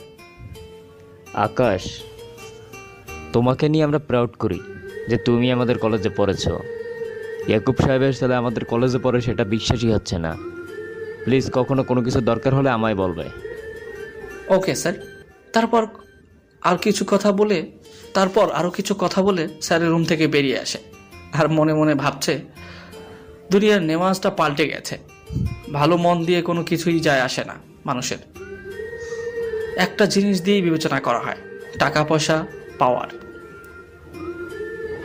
আগে যখন বেশভূষা ধরেছিলাম, হেড স্যার কেন একটা কুকুর পর্যন্ত মুখ ফিরিয়ে তাকায়নি। আর আজ আসল পরিচয়টা জানার পর পুরো কলেজ পিছনে পড়ে গেছে। ক্লাস শেষ করে আরও, তিশান, আকাশ সবাই ক্যান্টিনে বসে গল্প করছে। এমন সময় একটা মেয়ে এসে আকাশকে প্রপোজ করে। মেয়েটা দেখতে হেব্বি মাশাআল্লাহ, কিন্তু আকাশ সোজা জানিয়ে দেয় যে সে রিলেশন করবে না। কিন্তু মেয়েটা নাসরবান্দা, সেও আকাশকে ছাড়বে না। আরু আর তিশান তো সেই হাসি পাচ্ছে। আকাশের দিকে মেজাজ খারাপ হচ্ছে। এই আকাশ, রিলেশন করলে কি হয়? এমন করে তাড়িয়ে দিচ্ছ কেন? এই মেয়ে, তুমি আমার চোখের সামনে থেকে যাও তো, না হয় মাথায় তুলে আছাড় দিব। মেয়েটা ভয়ে সেখান থেকে চলে যায়। আকাশের মেজাজ একদম খারাপ করে দিয়েছে মেয়েটা। এই তোরা থাক, আমি যাচ্ছি। আমার ইচ্ছে করছে না গল্প করতে। থাক তোরা, আমি যাই। তুই না থাকলে দুইজন গল্প করে কি করব? আকাশ বাসায় এসে ফ্রেশ হয়ে খাবার খেয়ে নেয়, পরে একটু ঘুম দেয়। বিকেলে ঘুম থেকে উঠে একটু হাঁটাহাঁটি করে, পরে আবার পড়তে বসে, কারণ একদম নিকটে চলে আসছে পরীক্ষা। এখন ঘুমিয়ে পড়তে হবে। অনেক রাত পর্যন্ত পড়ে, সমস্ত পড়া কমপ্লিট করে ঘুমিয়ে পড়ে। পরদিন সকালবেলা ঘুম থেকে রেডি হয়ে নাস্তা করে কলেজে চলে যায়, কিন্তু কলেজে গিয়ে যা দেখে তার তো হুশই উড়ে যায়। গতকাল যে মেয়েটা আমাকে প্রপোজ করেছিল সেই মেয়েটাকে হেনা উদম কেলানি। মেয়েটা আমাকে দেখতে পেয়ে দৌড়ে ছুটে এসে আমার পিছনে লুকালো। হেনা তো তেড়ে ফুরে আসতেছে মেয়েটাকে মারার জন্য। এই কি সমস্যা তোমার? হ্যাঁ, তুমি ওকে মারছো কেন? আমার অনেক সমস্যা। ও তোকে প্রপোজ করবে কোন সাহসে? এই মেয়ে, মুখ সামলে কথা বলো। তোমার লেভেলের না আমি যে তুমি আমার সাথে তুই তুকারি করবে। আর কথা হচ্ছে এর ইচ্ছে হয়েছে, সে আমাকে প্রপোজ করেছে। তোমার সমস্যা কোথায় এতে? না, তোকে কেউ প্রপোজ করতে পারবে না, তোকে শুধু আমি প্রপোজ করব। ওর কত বড় সাহস সেটা আজ আমি দেখেই ছাড়বো। বলে মেয়েটাকে আবার মারতে ধরে। এবার আকাশের মেজাজ খারাপ হয়ে যায়। সে ঠাস করে হেনার গালে কষে একটা লাগায় দেয়। তোকে একবার বলেছি না যে আমি তোর লেভেলের না? তারপরও তুই টুকারি করছিস? আর তোর কত বড় সাহস, তুই আমার জিপের গায়ে হাত দিচ্ছিস? সে আমাকে গতকালকে প্রপোজ করেছে আর আমি অ্যাকসেপ্ট করে নিয়েছি। হেনা গালে হাত দিয়ে কান্না করতে করতে, প্লিজ আকাশ, তুমি এমনটা করো না। তুমি শুধু আমাকে ভালোবাসো। তোমার ভালোবাসা পাওয়ার অধিকার শুধু আমার আছে। প্লিজ ওকে না করে দাও। হ্যাঁ, আমারও তো ঠেকা পড়ে নাই যে তোমার মতো ধোকাবাজকে আবার ভালোবাসতে যাব। ভুলি নাই আমি এখনো কোনো কিছুই। মনে আছে সেদিন সবার সামনে জুতোর বাড়ির কথা? সেদিন আমার সবটাই তোমার ছিল, কিন্তু আজ অন্যজন পাড়ি জমিয়েছে। সে যাই করুক না কেন, আশা করি সে অন্তত তোমার মতো ধোকাবাজি করবে না। আর প্লিজ তোমার ড্রামাগুলো বন্ধ করো আর আমার চোখের সামনে থেকে দফা হও। হেনা কান্না করতে করতে সেখান থেকে চলে যায়। মেয়েটা তো সেই খুশি যে আকাশ তাকে অ্যাকসেপ্ট করে নিয়েছে। এই সবাই দাঁড়িয়ে দাঁড়িয়ে কি দেখছেন? যান, ক্লাসে যান। মেয়ে, তুমি আমার যতই ভালোবাসো না কেন, কখনো আমার মনে ঢুকতে পারবে না। কারণ যখন আমার বেশভূষা খারাপ ছিল তখন কেউ আমার ধারে কাছে আসতো না, আর যখন নিজেকে বদলে নিয়েছি মানুষের লাইন পড়ে গেছে। এমন লোক দেখানো ভালোবাসা আমার দরকার নেই। যে ভালোবাসায় মন দেখানো মানুষটা কেমন সেটা বিবেচনা করে না, খালি দেখতে কেমন, টাকা পয়সা আছে কিনা সেটা দেখে, এমন ধারা ভালোবাসা আমার দরকার নেই। আর শোনো, হেনার সামনে তোমায় এমন বলেছি তার অন্য কোনো কারণ আছে। এখন তুমি যেতে পারো, আর আমার দ্বারা ভালোবাসা হবে না। সে এটা বলেই মেয়েটাকে রেখে ক্লাসের দিকে চলে যায়। স্যার ক্লাস করাচ্ছে, স্যারের লেকচার শুনছি মন দিয়ে, কিন্তু হঠাৎ করে কি কারণে জানি জানালার দিকে নজর যায়।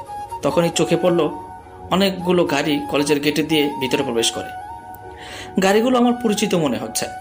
দূর, যাই হবে হোক, স্যারের লেকচারের দিকে মন দিই। স্যারের লেকচার শুনছি, এমন সময় পিয়ন এসে বলে হেড স্যারের রুমে এখনই ডেকেছে আমাকে। পিয়নের সাথে সাথে হেড স্যারের রুমে গেলাম। ভিতরে ঢুকতেই তো বড় ধরনের একটা ঝটকা খেলাম, কারণ হেড স্যারের রুমে হেড স্যার একা না, ওনার সাথে আরেকটা লোক বসে আছেন, যিনি হচ্ছেন আমার বাবা। হ্যাঁ, এবার বুঝে আসছে গাড়িগুলো চেনা চেনা কেন লাগছিল। লোকটা আমাকে দেখতে পেয়ে চেয়ার থেকে উঠে জড়িয়ে ধরে হাউমাউ করে কান্না করে দিল। আমার ভিতরে কোনো ফিলিংসই কাজ করছে না, আমি চুপচাপ দাঁড়িয়ে আছি। বাবা, তুই এত বড় শাস্তি কি করে দিলি আমাদেরকে? আজ একটা বছর তুই ঘর থেকে বাহিরে।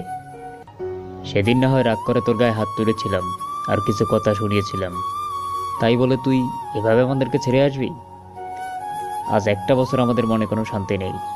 তোর মা রোজ কাঁদে তোর জন্য, আর আমার কথা না হয় বাদই দিলাম, আজ তোর হেড স্যার খবর না দিলে তো কোনো খোঁজই পেতাম না তোর। বাবা, তুই কীভাবে পারলি আমাদেরকে ছেড়ে একটা বছর কাটিয়ে দিতে? আকাশ ওর বাবাকে ছাড়িয়ে নিয়ে মাত্র 1 বছর হয়েছে, আরও অনেকটা সময় পড়ে আছে। প্লিজ আকাশ, আর রাগ করে থাকিস না, প্লিজ এবার ঘরে চল। না, কখনোই না। ঘরের গণ্ডি ওই দিনই পা দিব যেদিন মানুষের মতো মানুষ হতে পারবো। কারণ ওই দিন একটা বলে ঘর ছাড়তে বলেছিলে, আমার মতো কুলাঙ্গার সন্তান তোমার দরকার নেই। আরও বলেছিলে আমার মতো ছেলে দুনিয়াতে বেঁচে থাকার কোনো অধিকারই নেই, আমার মরে যাওয়াই ভালো। কিছুই ভুলিনি আমি। জেদ করে যেমন ঘর ছেড়েছি, তেমন মানুষের মতো মানুষ হতে পারলেই ঘরে ফিরবো আবার। আর আপনার যদি স্যারের সাথে কোনো কাজ থাকে তাহলে কলেজে আসতে পারেন, আমার খোঁজ নিতে কলেজে আসতে হবে না। আমার সামনে পরীক্ষা, আমাকে তাতে ফোকাস করতে দিন।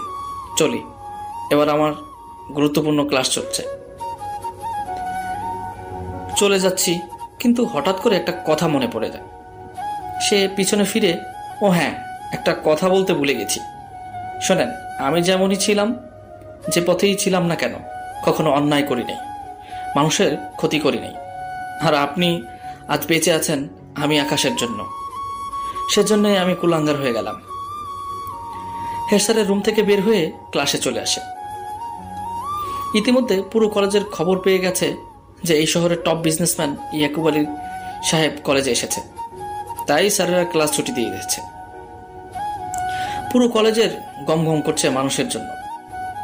কলেজের স্টুডেন্ট আরও বাহিরের অনেক মানুষও কলেজে এসেছে ইয়াকুব সাহেবকে দেখার জন্য।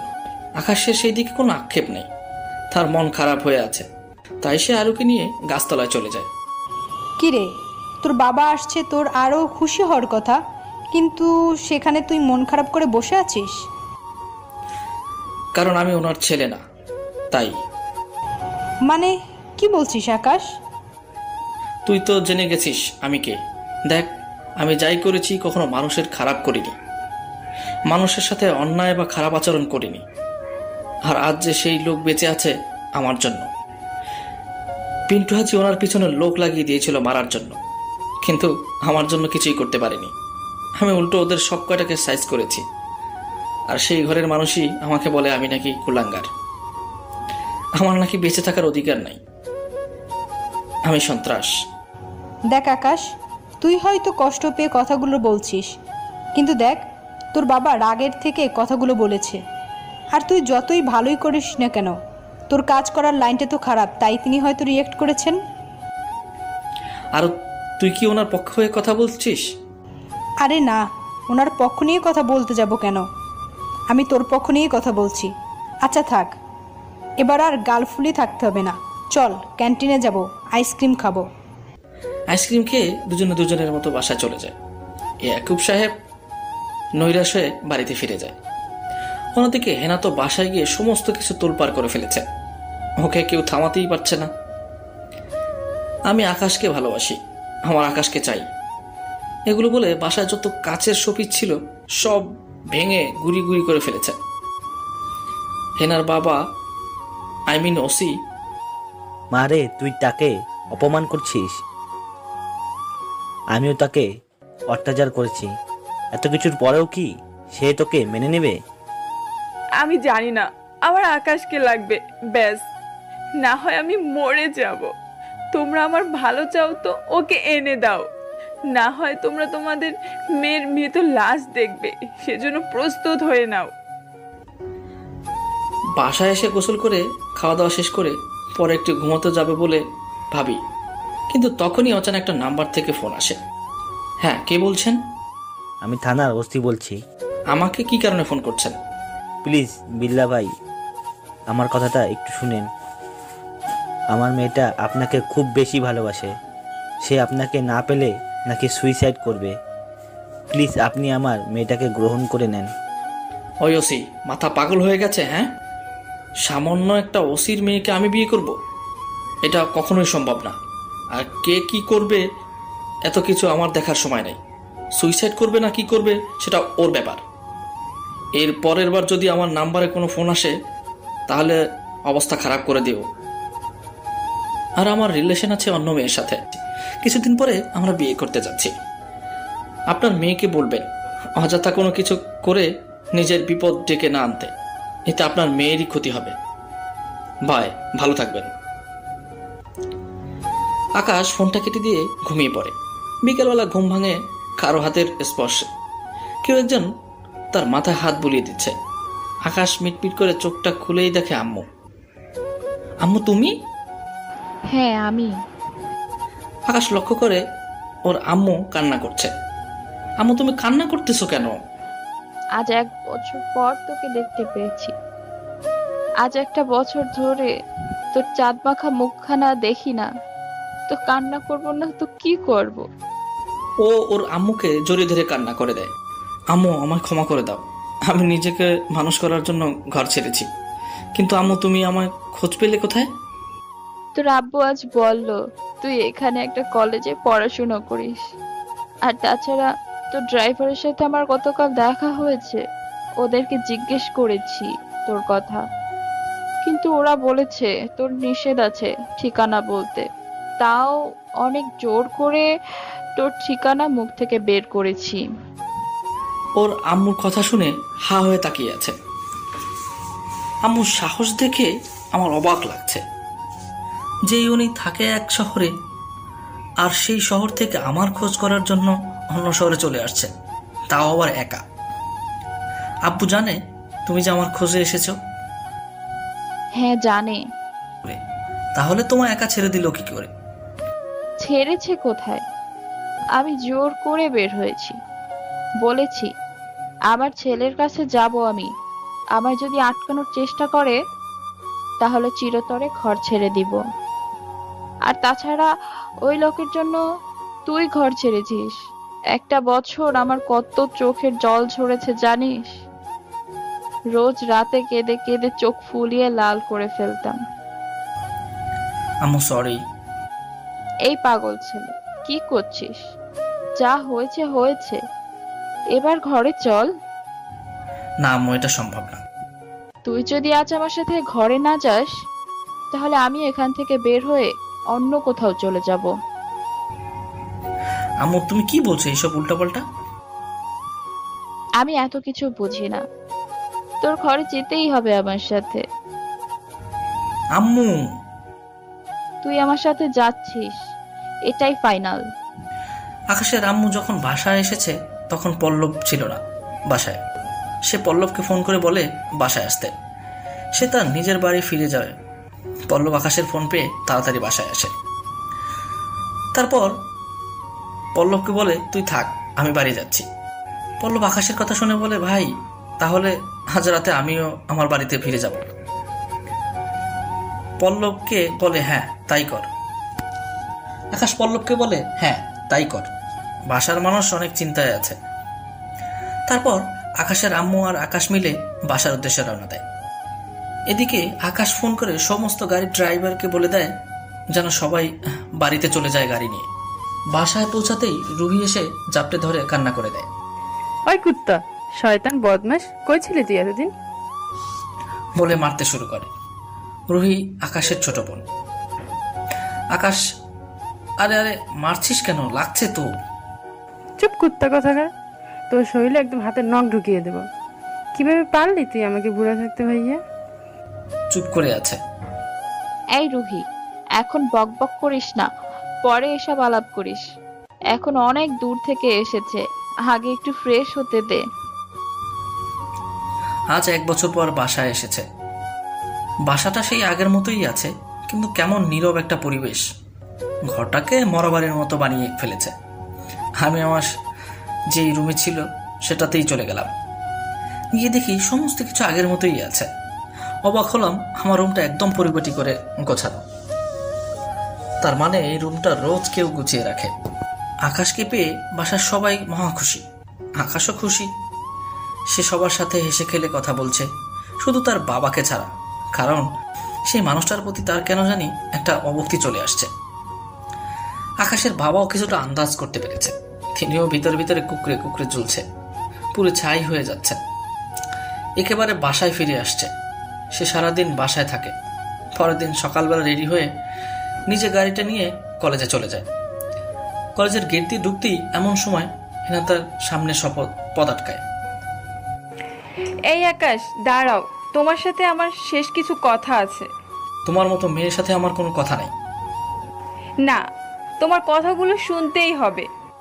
আচ্ছা বলো, কি বলবে? আকাশ, তুমি কি সত্যি আমায় ভালোবাসো না? আমার জন্য কি তোমার একটু মায়া নাই? এই মেয়ে, ড্রামা বন্ধ করো। তোমাকে আমার দুই চোখেই সহ্য হয় না। আর রইল ভালোবাসা, শোনো, তুমি ভালোবাসার মতো মেয়ে না। তোমার থেকে পতিতা মেয়েও ভালো আছে। তুমি তো মুখোশধারী শয়তান মেয়ে।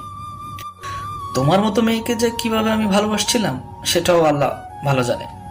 আকাশ বলো, আরও বলো, যা ইচ্ছে হয় বলো আমায় নিয়ে, যত অপবাদ দিতে ইচ্ছে হয় দাও, কিন্তু প্লিজ আমায় ফিরিয়ে দিও না। আমি তোমার সাথে যা করেছি অন্যায় করেছি। আমি জানি যে আমি অনেক অন্যায় করেছি, আমি ক্ষমার অযোগ্য, কিন্তু বিশ্বাস করো আবার তোমাকে চাই। তুমি ছাড়া আমার নিঃশ্বাস নিতে কষ্ট হয়। তোমাকে না পেলে আমি সত্যিই মরে যাব। এই ধোঁকাবাজ মেয়ে, মরবি না হয় যা করবি কর। আমাকে কেন বলতেছিস এইসব কথা? তুই হচ্ছিস বিষাক্ত একটা সাপ, যার জীবনে যাবি তাকে ধ্বংস করে বিষের নীল করে দিবি। তোর মতো মেয়ের ভালোবাসার যোগ্য না। আর শোন, তোর যা ইচ্ছা হয় তুই তাই কর।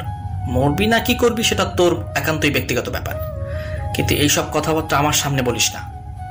যা দূরে গিয়ে মর, আমি গেলাম। আকাশ হেনাকে রেখে কলেজে চলে যায়। হেনা সেখানেই বসে কান্না করে দেয়। আকাশ ক্লাসে এসে আরুর সাথে কথা বলছে, এমন সময় স্যার ক্লাসে ঢোকে। স্যার আসা মাত্রই সবাই নীরব হয়ে যায়। এভাবে 4 ঘন্টা হওয়ার পরে কলেজ ছুটি হয়ে যায়। আকাশ আর আরু ক্লাস শেষ করে ক্যান্টিনের দিকে যাবে, এমন সময় আকাশের নজর পড়ে কলেজের গেটের দিকে। হেনা এখনো সেখানে মাটিতে বসে আছে, যেভাবে বসা ছিল ঠিক সেভাবেই বসে আছে। আকাশের মাথায় ঢুকছে না, মেয়েটা 4 ঘন্টা এক জায়গার মধ্যে কিভাবে বসেছিল। ধুর, আমার কি, ওর ভালো লেগেছে তাই সে বসেছিল। আকাশ ওকে পাত্তা না দিয়ে আর ওকে নিয়ে ক্যান্টিনের দিকে হাঁটা দেয়। হেনা আকাশকে দেখতে পেয়ে ঘাড় ঘুরে আকাশের দিকে অসহায়ভাবে এক ঝলক তাকায়। হেনা হয়তো আকাশকে কিছু একটা বলতে চায়, কিন্তু আকাশের কোনো ফিলিংসই নাই যে হেনার কথা শুনবে। সে দেখেও না দেখার ভান করে ক্যান্টিনে চলে যায়। আকাশ আর আরও ক্যান্টিন থেকে নাস্তা করে ফিরে আসে, কিন্তু আকাশ লক্ষ্য করে হেনা আর নাই, সে চলে গেছে। আর সে যেই জায়গাটাতে বসেছিল সেখানকার চোখের পানিতে ভিজে মাটিগুলো কাদা হয়ে আছে। ধুর, তাতে আমার কি, আমাকে কাঁদিয়েছে, এখন সে নিচে কাঁদুক। আকাশ কলেজের পাশে পার্ক করা তার যে গাড়িটা আছে সেটা স্টার্ট করে আরুকে সাথে নিয়ে নেয়। আরুকে ওর বাসার সামনে নামিয়ে দিয়ে সে তার বাসায় চলে যায়। বাসায় মোটামুটি ভালোই লাগছে এখন আকাশের, সবাই অনেক কেয়ার করে। সারাদিন মা আর ছোট বোনের সাথে হাসি ঠাট্টা করে সময় চলে যায়। রাতের বেলায় খেয়ে দিয়ে বিছানায় শুয়ে আছে আর ঘুমানোর চেষ্টা করছে, কিন্তু কোনোভাবেই ঘুম আসতেছে না। বিছানার এপাশ থেকে ওপাশ খালি ছটপট করছে, ঘুমও কোথাও যেন উধাও হয়ে গেছে। আকাশ চোখ বুজে শুয়ে আছে, তখনই তার সকালের কথাগুলো মনে পড়ে। না, আজ মেয়েটাকে অনেক কথা শুনিয়েছি, এভাবে না বললেও পারতাম। মেয়েটার চোখ মুখ দেখে কেন জানি মনে হচ্ছে মেয়েটা আমাকে সত্যিই ভালোবাসে। এবার তার ভালোবাসার মধ্যে কোনো খুঁত নেই, কিন্তু কি আর করব, সে তো আমার মন নিয়ে খেলা করলো। আমি তো তাকে সত্যিই ভালোবাসতাম, আর এখনো বাসি, কারণ প্রথম প্রেম কখনো ভোলা যায় না। তবে যাই হোক, মেয়েটাকে এভাবে কাঁদানো আমার একদমই উচিত হয়নি। না, কালকে কলেজে গিয়ে ওর সাথে কথা বলবো, যদি ওর হাব ভাব ভালো দেখি তাহলে সমস্ত কিছু ভুলে গিয়ে আবার নতুন করে শুরু করব। হেনাকে নিয়ে ভাবতে ভাবতে ঘুমিয়ে পড়ে। সকালবেলা ঘুম ভাঙে কারো ফোনের আওয়াজে। সে মিটমিট করে চোখটা খুলে বালিশের কাছে থেকে ফোনটা হাতে নিয়ে কল রিসিভ করে। ফোনটা কানে দিতেই অপর পাশ থেকে কাঁপা কাঁপা কণ্ঠে কেউ একজন বলে ওঠে, বিল্লা ভাই, আপনাকে বলেছিলাম আমার মেয়েটা নিজের করে নিতে, কিন্তু আপনি নেননি। যদি নিতেন আজ আমার মেয়েটার এমন দুর্দশা হতো না, সে জীবিত থাকতো। আকাশের তো কিছুই ঢুকছে না মাথায়। এই কি বলছেন উল্টোপাল্টা আপনি? হ্যাঁ, যা শুনেছেন ঠিকই শুনেছেন। গতকাল রাতে হেনা সুইসাইড করেছে। জানেন বিল্লা ভাই, সে রাতের বেলা আমাকে আর ওর মাকে জড়িয়ে খুব কেঁদেছিল, আর বারবারই খালি একটা কথাই বলছিল, আব্বু আম্মু তোমরা দুজনই আমাকে মাফ করে দিও। কিন্তু বিশ্বাস করেন, বুঝতে পারিনি যে আমাদের মেয়েটা এত বড় একটা কাণ্ড করে ফেলবে। হেনার আব্বুর কথা শুনে আকাশ বিছানা থেকে লাফ দিয়ে উঠে বসে পড়ে। আকাশে যেন দুনিয়াদারি ঘোলাটে হয়ে গেছে হেনার আব্বুর কথা শুনে। আকাশের নিঃশ্বাসটাও যেন এক্ষুনি বের হয়ে যাবে শরীর ছেড়ে। কি বললো এটা, যে হেনা সুইসাইড করেছে? আকাশ চিৎকার করে কান্না করে দেয়, না, হেনা এটা করতে পারে না। ও গতকালকে আমাকে কিছু একটা বলতে চেয়েছিল, সে মরতে পারে না। আকাশ তাড়াতাড়ি করে শার্টটা গায়ে দিয়ে আরুকে ফোন করে।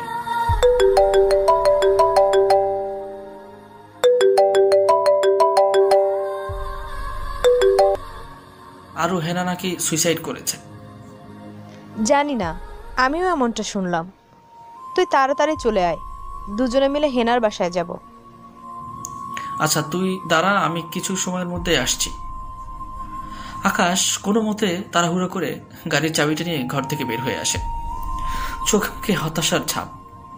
গাড়িটা স্টার্ট দিয়েই আরুর কাছে চলে যায়। তারপর দুজনে মিলে হেনার বাসায় যায়। হেনার বাসার সামনে মানুষ দিয়ে ভর্তি। আকাশ যত এগোচ্ছে ভয়ের মাত্রা ততই বাড়ছে। আল্লাহ, হেনা যেন কিছু না হয়, আমি ওকে খুব ভালোবাসি। আকাশা আস্তে আস্তে করে ঘরের দিকে এগোতে থাকে। একটু সামনে যেতেই দেখে সাদা কাপড় মোড়ানো একটা লাশ শুয়ে রেখেছে। এটা দেখে আকাশের কলিজায় মোচড় দিয়ে ওঠে। আল্লাহ, হেনার কিছু হলে আমি মরে যাব। আকাশকে দেখতে পেয়ে হেনার বাবা এগিয়ে আসে। এই যে আকাশ মাহমুদ ওরফে বিল্লা বাউ, আমার কলিজার টুকরো মেয়েটা মাটিতে ঘুমিয়ে আছে। হেনার আব্বুর কথা শুনে আকাশের কলিজা ছিঁড়ে যাচ্ছে। ওর যেন বিশ্বাসই হচ্ছে না। না, এটা হেনা না, আমি এটা বিশ্বাস করি না। হেনার কিছু হতে পারে না। আকাশ দৌড়ে গিয়ে লাশটার মুখ থেকে কাপড়ের কাপড়টা সরিয়ে ফেলে। আকাশ লাশটাকে দেখে সজোরে চিৎকার দিয়ে মাটিতে বসে পড়ে। হেনা ছোট্ট বাচ্চার মতো ঘুমিয়ে আছে। কলিজা, তুমি এটা কি করলে? আকাশ সজোর চিৎকার করে কান্না করছে। কলিজা, আজ আমি তোমার সাথে সমস্ত কিছু ঠিক করে নিতাম। কলিজা, একটু ধৈর্য ধরলে না? কোলের মতো এটা কি করে বসলে? আমি এখন কি নিয়ে বাঁচবো? কাকে কলিজা বলে ডাকবো? কে আমাকে ভালোবাসবে তোমার মতো করে? মানুষ বলতেই ভুল, তুমিও না হয় না জেনে শুনে কিছু ভুল করেছে। কলিজা, শাস্তি তো আমি তোমাকে দেওয়ার কথা ছিল, সেখানে তুমি নিজেকে নিজে শেষ করে দিলে। কলিজা, কলিজা, এটা কেন করলে? এখন আমায় কে ভালোবাসবে? না, তুমি মরতে পারো না। আমার কলিজা মরতে পারে না। এই যে আপনারা সবাই বিশ্বাস করেন আমার কলিজা মরে নাই। ওই কলিজা ওঠো না, ওই কলিজা ওঠো না বলে হেনার দেহটা পা কোলে করে জড়িয়ে ধরে কান্না করতে থাকে। আরও দাঁড়িয়ে দাঁড়িয়ে দেখছে, ওর চোখ দিয়ে বৃষ্টির ফোঁটার মতো পানি ঝরছে। আকাশের কান্না যেন ওর কলিজাটা ছিদ্র করে দিচ্ছে। একটু হেয়ালির জন্য দুটো জীবন আজ নষ্ট হয়ে যাচ্ছে। হেনা এমন ধারার কাজ করেছে, আরও যেন বিশ্বাসই হচ্ছে না। হেনা, কেন তুমি এমনটা করলে? আকাশের চোখে তোমার জন্য ভালোবাসা দেখেছি আমি। ছেলেটা তোমার পাগলের মতো ভালোবাসে। এখন ওর কি হবে? তুমি যে তাকে ছেড়ে চলে গেলে, ছেলেটা যে এখন পাগলের মতো কান্না করছে। ওর চোখের পানি যে আমার সহ্য হয় না। সবটাই হয়তো আমার দোষ। আমি তোমাদের মাঝে কেন এসেছি? না হয় আজ হয়তো তুমি এমনটা করতে না। হেনার আব্বু আম্মু সবাই কান্না করছে। আকাশ এখনো হেনাকে বুকে করে জড়িয়ে ধরে আছে। এই যে আকাশ, আর কান্না করে কোনো লাভ নেই। আপনি আমাদের নয়নের মণিটাকে আমাদের কাছ থেকে কেড়ে নিয়েছেন। এই যে ধরেন, হেনার হাতে একটা চিঠি ছিল, যেটাতে লেখা ছিল তোমরা এই চিঠিটা আকাশের হাতে পৌঁছে দেবা। প্রিয় বাবা মা। আকাশ চিঠিটা হাতে নিয়ে খুলে পড়তে আরম্ভ করে। কলিজার টুকরা আমার, আমি জানি তুমি কাঁদছো, প্লিজ কেঁদো না। কলিজা, আমি অন্যায় করেছি, তাই নিজেকে ছোট্ট একটা শাস্তি দিলাম। আমি জানি আমার মধ্যে অহংকার ভরা, কিন্তু বিশ্বাস করো, সেই খেয়াল তোমার সাথে মিশবার পরে উধাও হয়ে গিয়েছে। আমার ভিতর থেকে আমার সমস্ত অহংকার আমি ধুলোয় মিশে দিয়েছি তোমাকে ভালোবাসার পরে। কলিজার টুকরা আমার, মানুষ বলতেই তো ভুল, আমিও না হয় ভুল করেছিলাম, তোমায় ভরা মজলিসে অপমান করেছি, কিন্তু বিশ্বাস করো